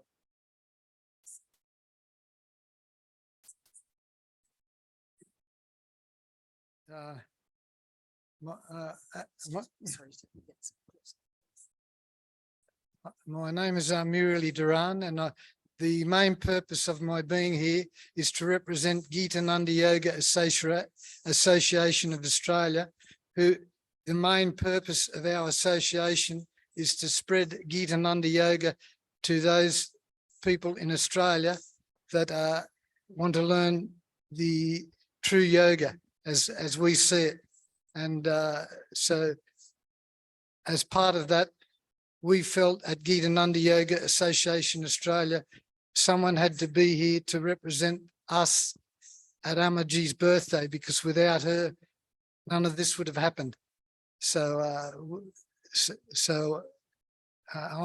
that's what my main purpose here is, to pay gratitude to AMMAJI for what she did to keep the show on the road, as they say. And so going back to the beginning, I was fortunate enough to meet Swamiji, and I was fortunate enough to talk to him up on the roof in his little room up on the roof here above us.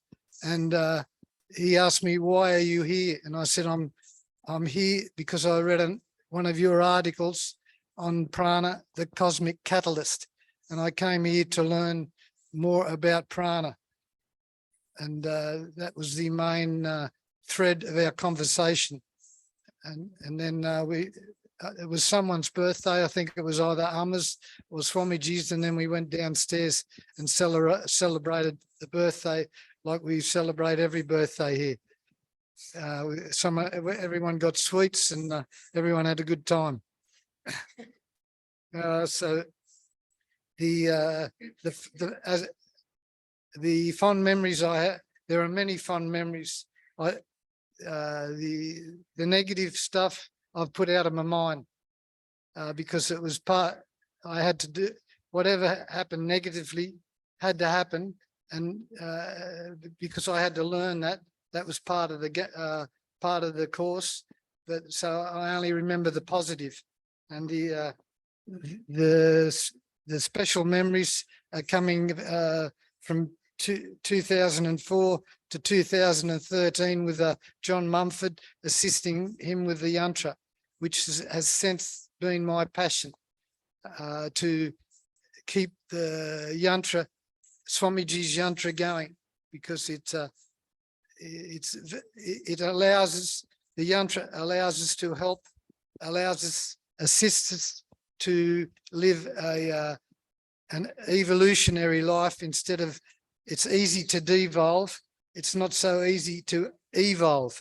So the yantra, the teachings of Yogacharini Yoga allow us to have a roadmap as we go into the first our cycle years. At the moment, I'm in a 1 cycle. So next year I go into a 2 cycle year. So the teachings of Yogacharini Yoga allow us to evolve that 2 cycle year instead of devolving, and become better at the end of it. And the other fond memory I have is my first Shivaratri at the Madam, where AMMAJI has been always very inclusive. From the first day I walked in that door, she opened up her heart to me, like she does to everyone, and she never leaves anyone out of anything. So we went to Shivaratri, and we did Shivaratri, and she told us to put the 1008 lamps, 1008 lamps out, and then we did the Om Namah Shivaya chanting as a group, and then we got up after we'd done the 1008 and walked via every Shiva temple between the Madam and here, and then we put the sand lingam in the ocean when we arrived here. My feet weren't much good for about 3 days later, because we walked in bare feet along the, but it's all part of the tapas. So, and you actually don't think about it. You just sing along and have fun. And so there were many fond memories, but there two come to mind. It's just beginning. Thank you. Thank you so much, Murali. Thank you for being here and thank you for sharing your stories and for representing and bringing the Association of Australia here. And I would like to ask you one more question, our final question, which is your experience, because of course, the ashram is in the heart and the teachings are in the heart. And in this sense, we're never away or far from them. At the same time, Australia is not just around the corner. And so how has your experience been of maintaining the relationship, which I'm sure changed from writing letters to now jumping on a video call with Dr. Sir and so on. But, and also, if people are in Australia, for example, right, and they want to come in contact with you so that they can learn more with the locals and then perhaps join you here. How has your trajectory been in maintaining the relationship and how can people find you? Yeah, initially it was a struggle to get 5 people together because everyone has family commitments. Australia is a vast area and we're all in different cities, and to try and get us together, we found it actually very difficult. So what we've decided over the years is we have 2 4-day retreats at the Gold Coast, which is accessible to every city by because it's a tourist city. The airfares are cheap, or cheaper than normal, and there's a good accommodation. So twice a year we meet for 4 days, those that can make it, and we do Gita Nanda yoga for those 4 days. And we've also in the last 6 months, once a month we have a Zoom, once a month Zoom, and at the moment we're doing Om. We started with 27 rounds and now we do 54. So those members that are able to join us, once again, there are 3 time zones in Australia, so it's not so easy for everyone to meet at the same time. But those that are available, we meet once a month on Zoom and do the Om chanting, or before that we did Yoga Nidra, and before that we did another practice. So the 2 ways we're communicating at the moment is with our retreat and with our Zoom. And we have a website, Gitananda Australia .org. So people find us through that and through word of mouth. And if I can just finish up. Or, Sure. Last time I was here, I took Amma's History of Yoga Volume 2 home, and it took me 9 months to complete it. And my summary of it is that I was blessed to walk in that door and to have learned Soham Mantra, Hangsa Kriya, Kapalabhati, Yoga Nidra, Pranayama counts, asana sequences in the Gitananda tradition. And it has allowed me to be the happiest and healthiest person in this life that I could be. And I owe that to Swamiji, Amma and Ananda. Thank you so much. Thank you so much. We all share this deep gratitude and feel really, really blessed. So thank you for voicing it out for all of us. And so I invited Muraliji to tell us a little bit about the association, because perhaps Murali may not then go into the Facebook comments to add that website. So that's the difference between asking you and not asking the others, just in case you were wondering. But I'm going to then invite again all of the mentors here, all of the teachers, to add their website to the comments so that people who are interested can come into this video and always find the comments filled with information about your courses, because there are courses, yes, there are courses all over the world that are certified in a sense and authentically approved by the ashram. So yes, absolutely. Okay, so we're going to continue on. And next is our dearest Yogacharini, Yogacharya Karma Yoga Shiromani Kalavathi, Kalavathi Devi. In short, Yogacharini Kalavathi Devi is a dedicated student of Yogamani, Kalaimamani, Yogacharini Meenakshi Devi Bhavanani and Yogacharya Dr. Ananda Bhavanani.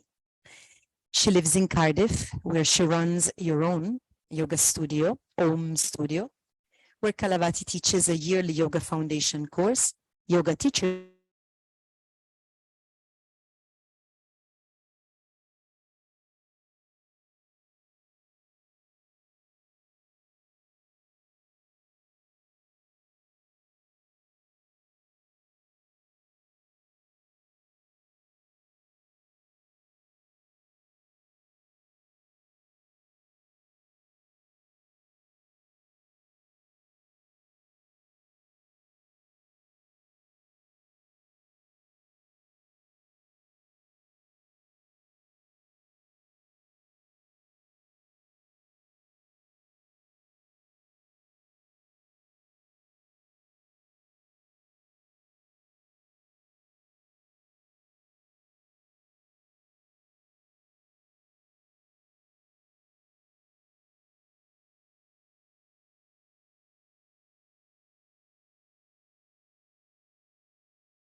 Are we back on?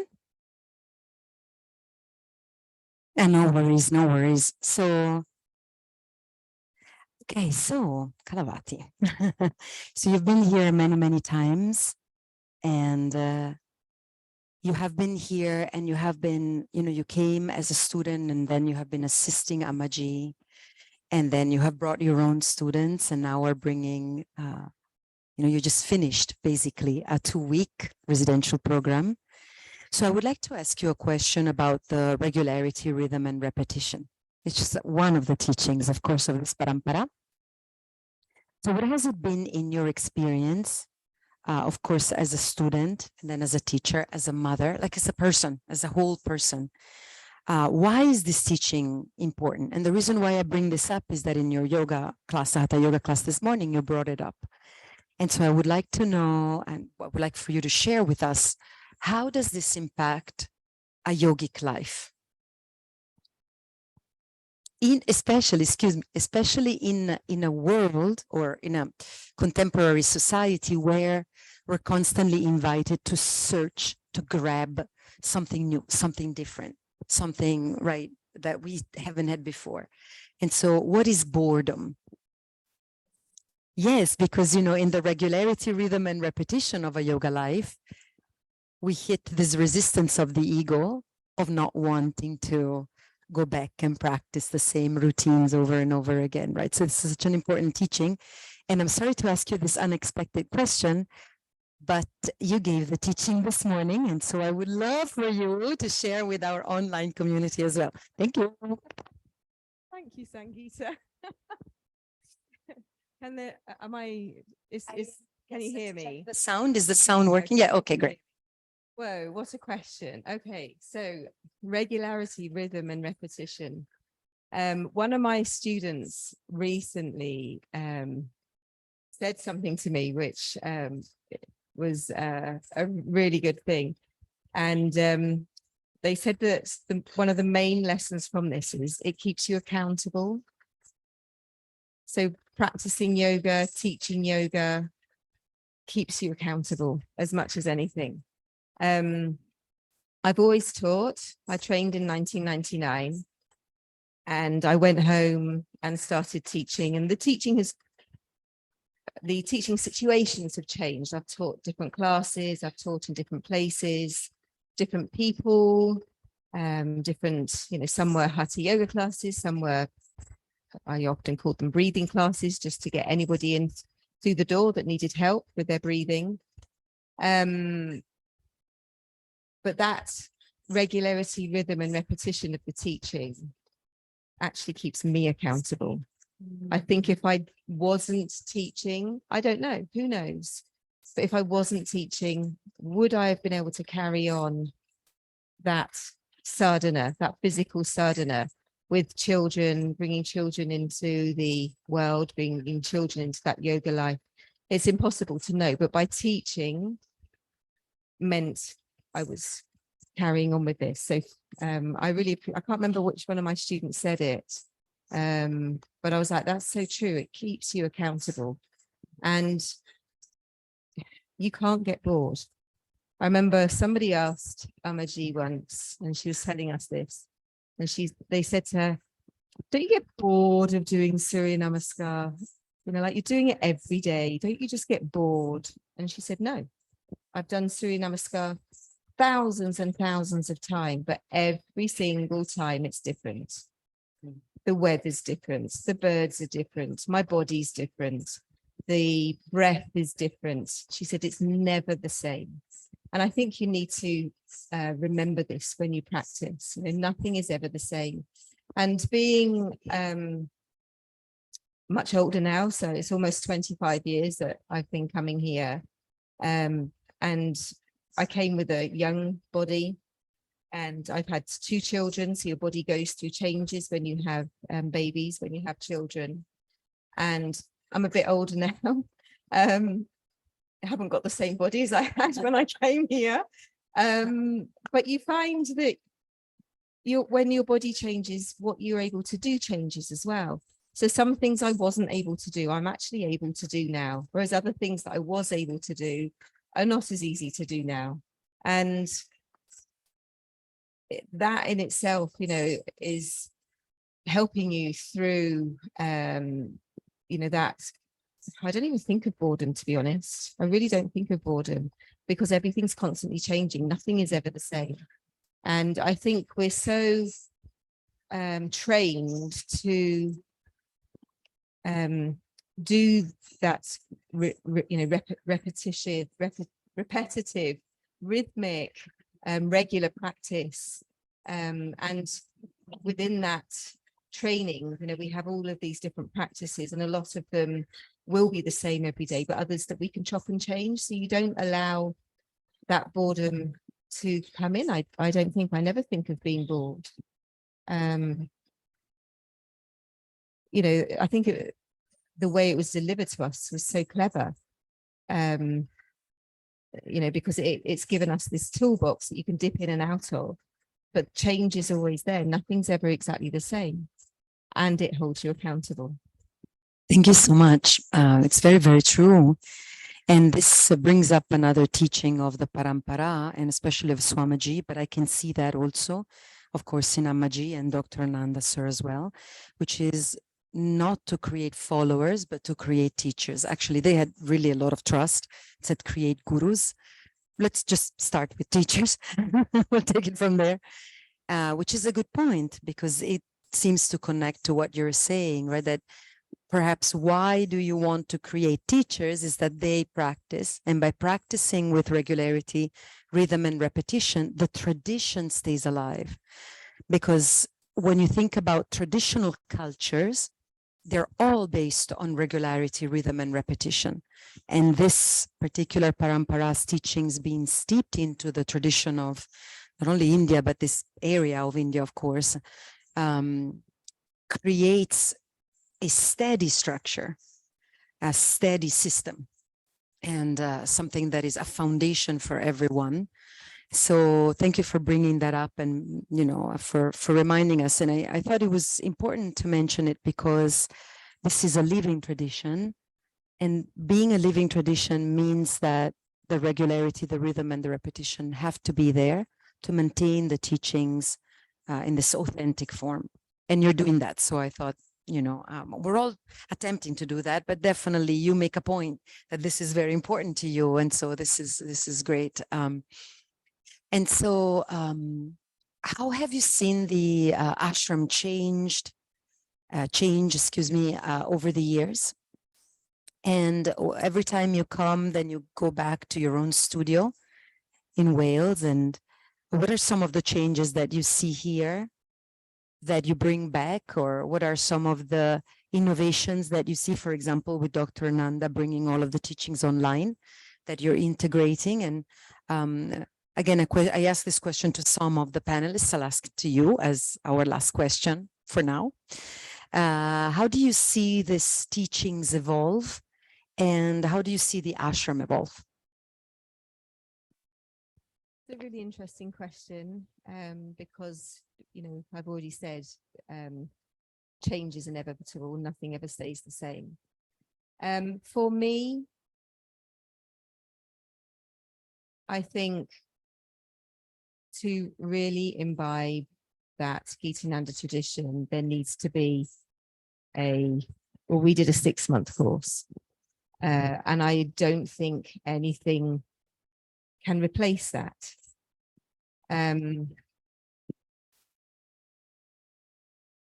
Due to COVID, that put a stop to the 6-month course. So we're in a position at the moment of seeing what happens. Dr. Ananda has done this incredible job of teaching online, something that he never thought he would do. I also have been teaching online, and it's something that I never thought I would do either. I always thought you can't teach yoga online. What I've learned, and Dr. Ananda has learned as well, is if you do it well, you can teach online, but it still will never replace that in-person communication and contact that you have when you are together. So with regards to moving forwards, I certainly see the online teaching being something that will carry on, something that will continue, something that Dr. Ananda will do. And we all love this online teaching because it means we can all access it. We can all have teachings with Dr. Ananda and feel like we're in the ashram. So it's incredible for us. We've all had this amazing opportunity to get so many more teachings when we're not always able to get here. But for the future, I personally do think not just 2-week courses, 3-week courses, 4-week courses, they're fantastic and they're great, and these should continue. For the training in Gitananda Yoga, I do think that there needs to be something substantial. It's not going to be the same because AMMAJI is not going to be teaching it as she did. And this will be something, again, that will evolve in whatever way that it does. But I notice in my students, I've trained quite a lot of people, and it's been quite remarkable seeing manifestation of change in them, changes that I didn't think was possible without coming to the ashram. And some people have really surprised me. I've had some incredible changes, you know, where people have really thrown themselves in and taken on the teachings. So it's the teachings are really, really powerful. But I really notice those students that come here, those teachers that have come here. There's some that have come quite a few times. I have Christine, she's come 3 times now. And Christine is on, she's moved away, but she's online with me all the time. Stephanie has come now. She trained with me online in Canada, and she's now come here. And I can see that that energy has taken her. She's already told me she's coming back. So I think, you know, there is an energy here, and this can change, you know, what you have learned.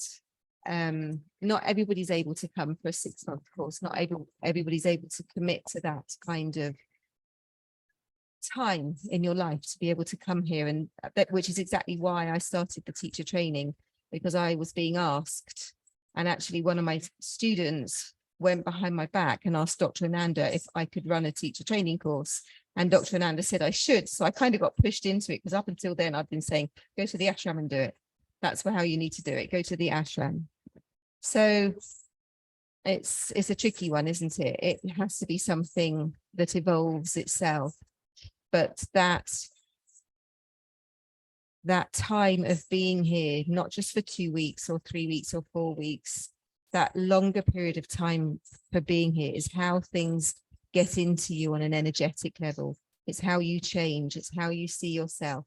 It's how you're really able to take those teachings in. I think Jnanasundari said, you know, or was it Zenna actually online said that she could be asleep and the teachings go in.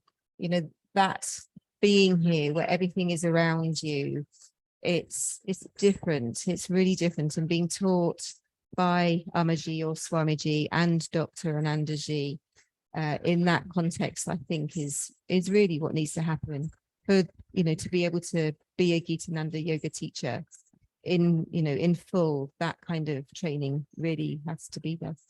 Sorry, Dr. Ananda. Thank you so much, Kalavathi. We'll leave that between the two of you. Thank you so much for being here and for sharing your stories and your vision. And so we'll continue on. Thank you all who are still following us and are still watching. We're past the 2-hour, 15-minute mark, but we are in this momentum. We'll continue on with our lovely Yogacharini Yoga Tilagam Deepika Giri. Namaste. Yogacharini Deepika is the lead pranayama trainer under the guidance of Yogacharya Dr. Nanda Balayogi Bhavanani for the Gitananda Parampara with the blessings of AMMAJI. Deepika has established 2 ashrams, Yoga Satsanga ashrams with Yogacharya Jnandev in Wales, UK and Portugal, where students are trained in the immersive ashram style of living. Deepika is also the mother of 3 sons and enjoys playing the sitar to bhajans. Lovely, lovely. A true devotee of AMMAJI Meenakshi Devi, who transformed Deepika's life through the healing power of yoga, for which you will be ever grateful. So thank you for being here. I would like to start with something that comes up from your bio, which may also help clarify, this relationship of the Guru Shisha. It's not an easy relationship, especially not easily understood outside of authentic traditions. You call yourself a real devotee, a true devotee. Would you like to explain what you mean by that? Thank you. I would love to, thank you. I suppose AMMAJI, it was actually really interesting listening to everyone talk about their experience of AMMAJI. And I was thinking as I was listening to Aishwariya and Anandhi and Jnandev. I was thinking, it sounds almost like the reflection of them, like the ones that they're sort of saying about qualities that they also have, that come across quite strongly. But yeah, I mean, it's a very confused kind of relationship, especially perceived in the West. There's almost like a fear around the idea of a guru. But of course, the meaning of the word guru, one who dispels the darkness and reveals the light, so dispelling the ignorance of the mind and showing us the light of truth. And I think AMMAJI, that's what she does. And I think when you have the rare blessing in this life to find someone who is that, how can you not give everything, your life, to their cause or whatever they believe in? Like, I feel like I could just, if I had to, I mean, I have 3 sons, but I could almost lay down my life for AMMAJI, you know. It's like she's really like, I can't think of anyone.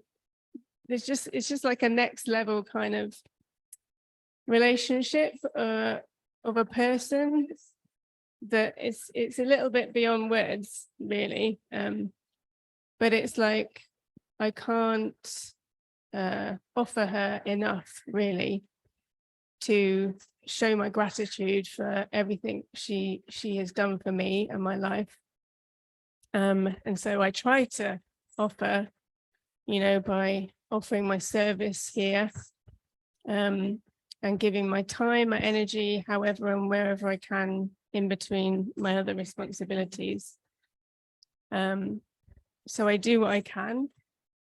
But AMMAJI, I mean, she said once, she was like, oh, I have to be careful what I ask you, Deepika and Jnandev, actually, she said, because whatever you say, whatever I say, you will just do it immediately. And it is like that. It's like if AMMAJI was like, okay, you need to do this, or I need you to do that, it was just like, okay, like no questions asked, like it's going to get done, you know. So yeah, it's something that I guess it's a special, very special relationship that it's difficult to comprehend if you don't have the experience of meeting someone like AMMAJI, and I'm sure it was the same with Swamiji. But it's just it's almost like a no option thing. It's like your soul is telling you this is way beyond this lifetime, and do whatever you can in your power to aid, help this entire like cause of the Paramparai and what is being taught and offered. So it's kind of like a bit of an idea of my perception on that. That makes sense. Thank you. Yes, it makes perfect sense.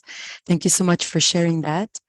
And we have several yoga parents here, meaning that you have children who grew up with the principles of yoga from this parampara, which I think is a wonderful teaching also from the family, because oftentimes, especially in the West, we have the idea that, well, people who think of yoga in the traditional sense, they may think of, you know, the austerities of life and perhaps a life that is beyond or not exactly a family life.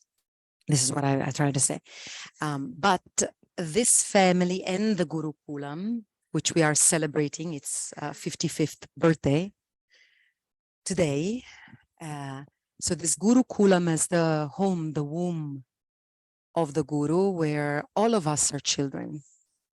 And we do feel truly like children, and some of us good children, some of us less good children, but all of us are loved.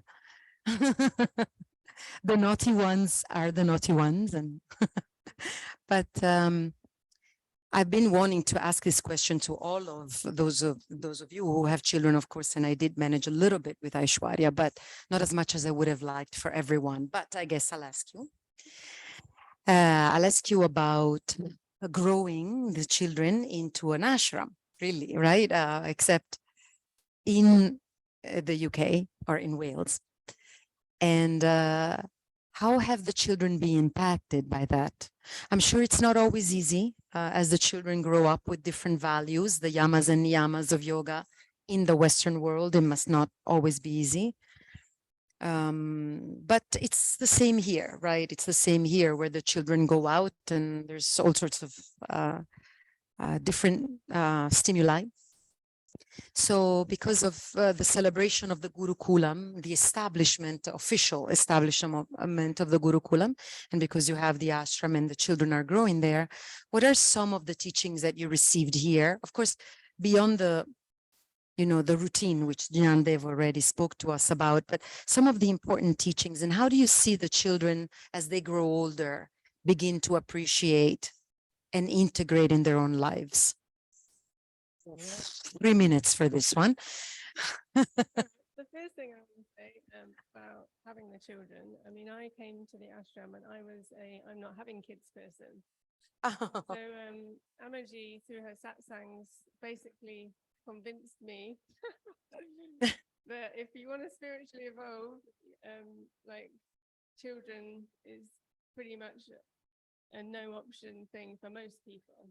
If you want to spiritually evolve, she said it was one of the best ways really to go through that experience of parenthood. And also, she kind of counseled and encouraged me about making a family with Jnandev. And she talked about how, 2 yoga practitioners will create yogic children. What was the saying she used to say? Into the womb of yoginis, yogis will be born, right? So, and I've got to say, I do feel like my 3 boys, and I'm trying not to say this from an egotistical place, okay?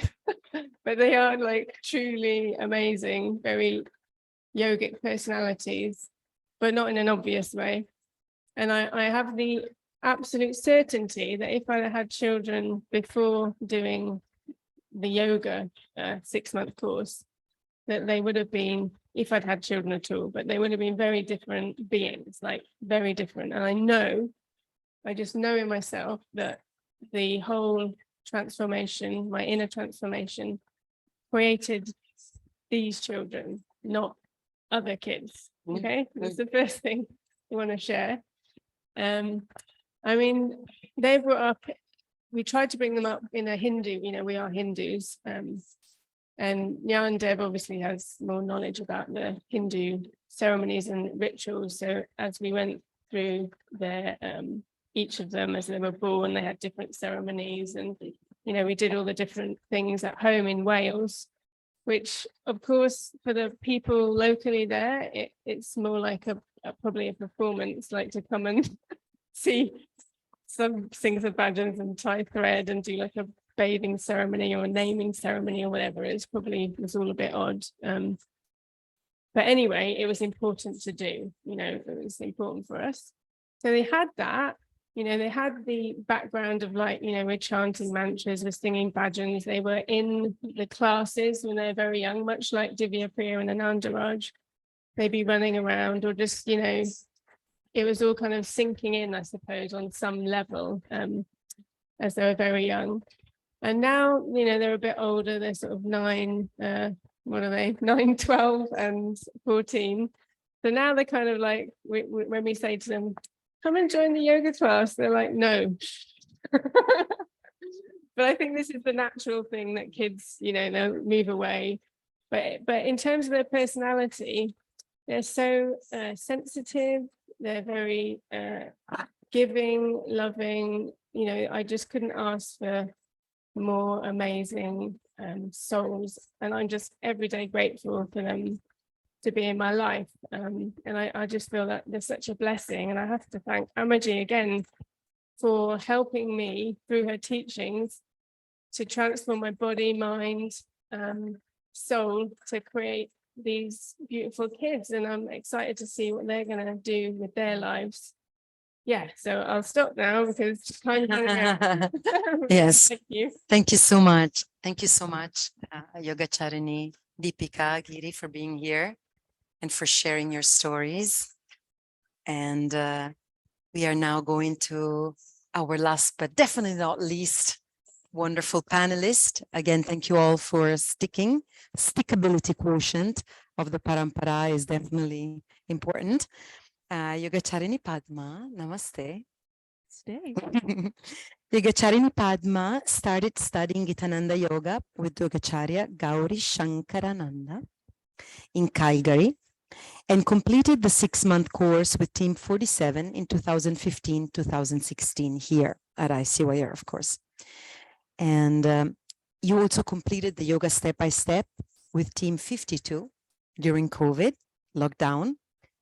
And you didn't write this in your bio, but I added it. You are responsible, meaning you were able to respond with swift skill, responsible for compiling a massive transcription of each lesson taught by our esteemed and loved Yogacharya Dr. Nanda Balayogi Bhavanani into a digital manual of over 1,000 pages, inclusive of links, photos, diagrams, all sorts of illustrations, and other resources. So again, thank you for that. Padma is a graphic illustrator of Gitananda yoga concepts, and her illustrations have been included in books by Dr. Nanda, such as Yoga and Cultural Misappropriation, as well as the upcoming book publication by Dr. Nanda and myself. Here's a little bit of publicity. Stay tuned, pun intended. Nada Yoga, the vibratory essence of the yoga of sound. Anyway, so thank you for being here. Thanks for including me. Yes. So this is your first time here, second time here. Sorry, this is your second time here. But it's the first time coming back. This is what I was about to say before you gave me this strange look. It's the first time here coming back after the training. And it's been, what now, about 5-6 years, right? From 2015, after the lockdown and all of that. So what has been your impact in coming back from the last time you were here? What were your, and plus you're not traveling alone this time.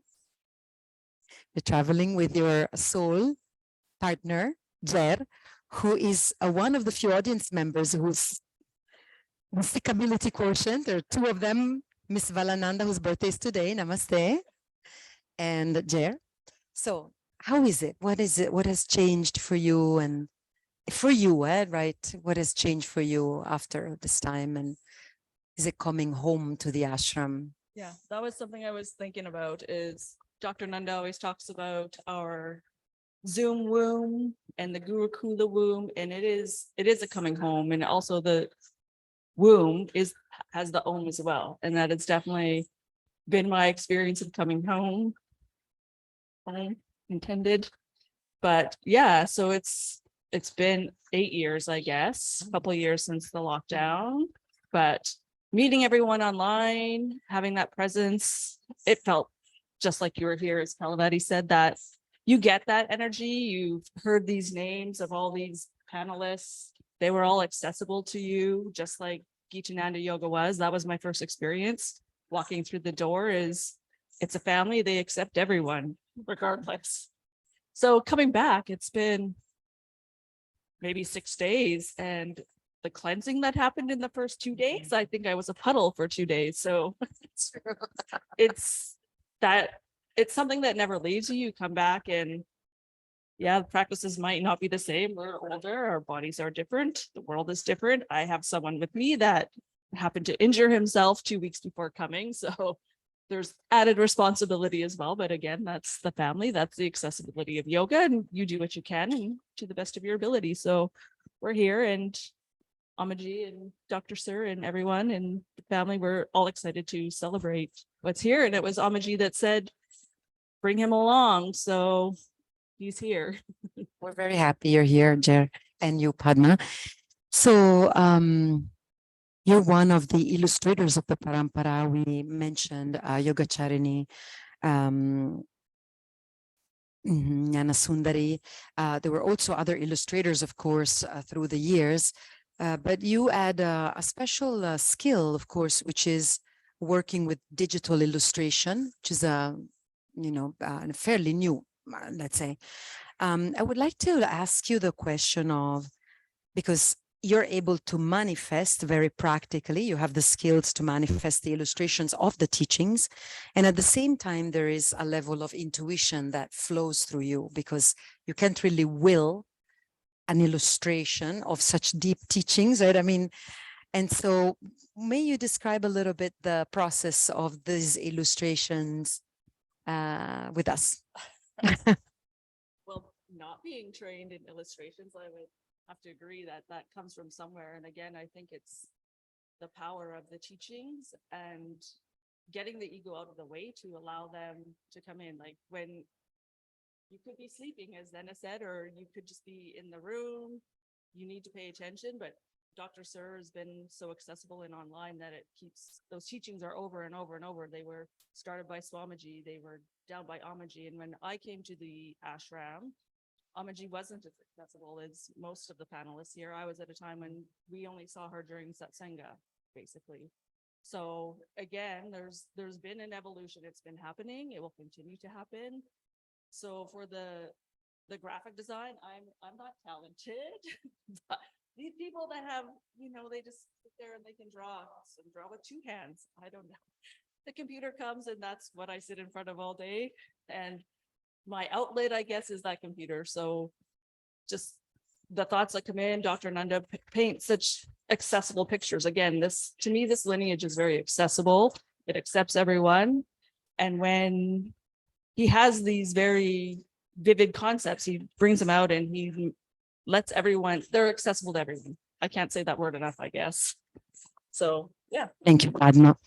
So this is, let's complete this panel by reminding also everyone, because you just brought it up and it made me think that when Swamiji and AMMAJI and Dr. Sir invite us to be teachers in the way that can help us learn, right? So the teacher is not someone who knows more and is going to dump the information on others who know less. The teacher is the one who is learning, and by teaching learns more. And so we are all invited into this parampara to teach in our own way, because drawings, illustrations are a way of teaching. So in this sense, you are a teacher of the parampara, right? Which doesn't mean that you're going to be there, you know, okay. So all of us are welcome, and this accessibility, I think, is extremely important, because everybody's welcome from walks of life, as long as they show commitment and respect, and everybody's welcome to teach in their own way. Some of us are actual teachers, some of us are musicians, some of us are illustrators, some of us are the amazing volunteers like we have in this gathering here. So thank you for pulling the camera back, Jer. Fantastic timing. So thank you, Padma, also for being here. Thank you for your work. And we would like to thank all of the panelists here. All of the panelists here who have participated. And I'm going to quickly come back to the screen to also thank all of the panelists online. So just give me 1 second, but thank you all so much. Before you go, Sangeeta, we would like to express a deep thanks to you for bringing us all together, for hosting this and holding the space, as people say these days. Thank you so much. It's been an absolute pleasure. Thank you so much, Kalavathi. Thank you. It's an honor, really. So yes, let me shift one more time and last time. The others.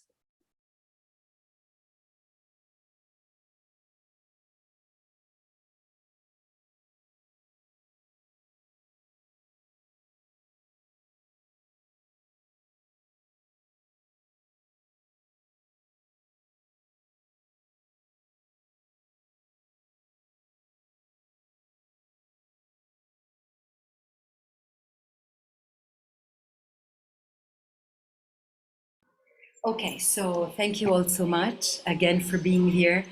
I'm really impressed by your skill in action of staying up at all sorts of hours of the night, the morning, the evening, while life is happening all around you.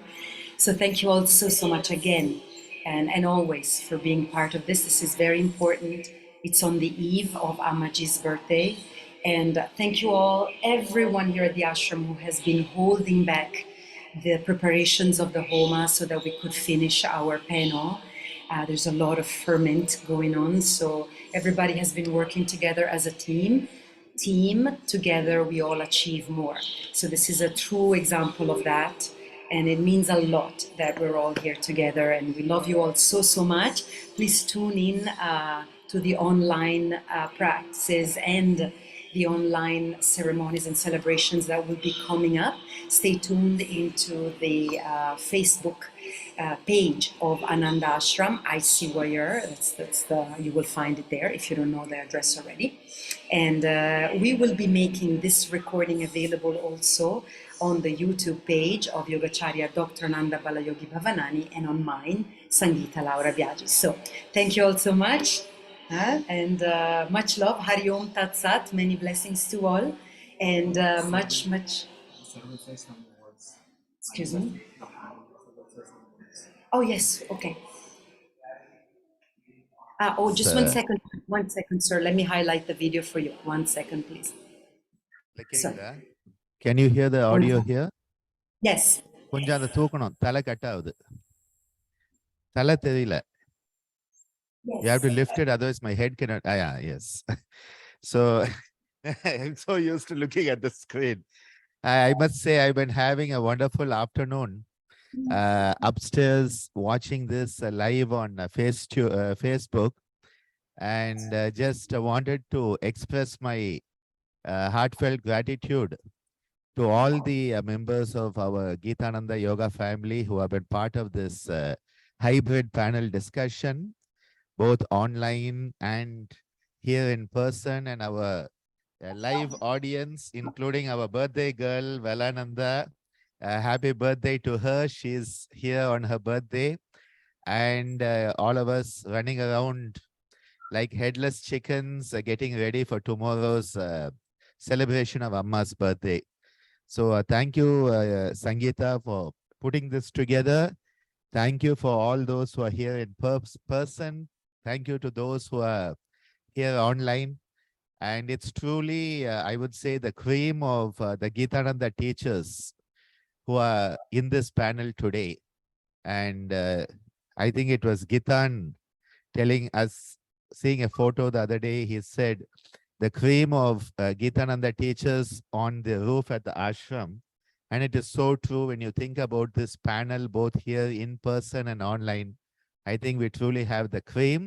With apologies to anybody who's missed today. You'll be the extra ice cream, but they are the cream. And so thank you for being part of this. Thank you for making Amma's birthday a magnificent success, and for the loving sentiments, memories that you have expressed that are so heart-touching. May you always be blessed. May we all be blessed by Ammaji and Swamaji's grace. And let us make sure that we keep this going, this timeless tradition. We do our part while our time is here. And then others will keep it going for their time. So in our time, let's keep the timeless tradition going. Hari Om Tat Sat.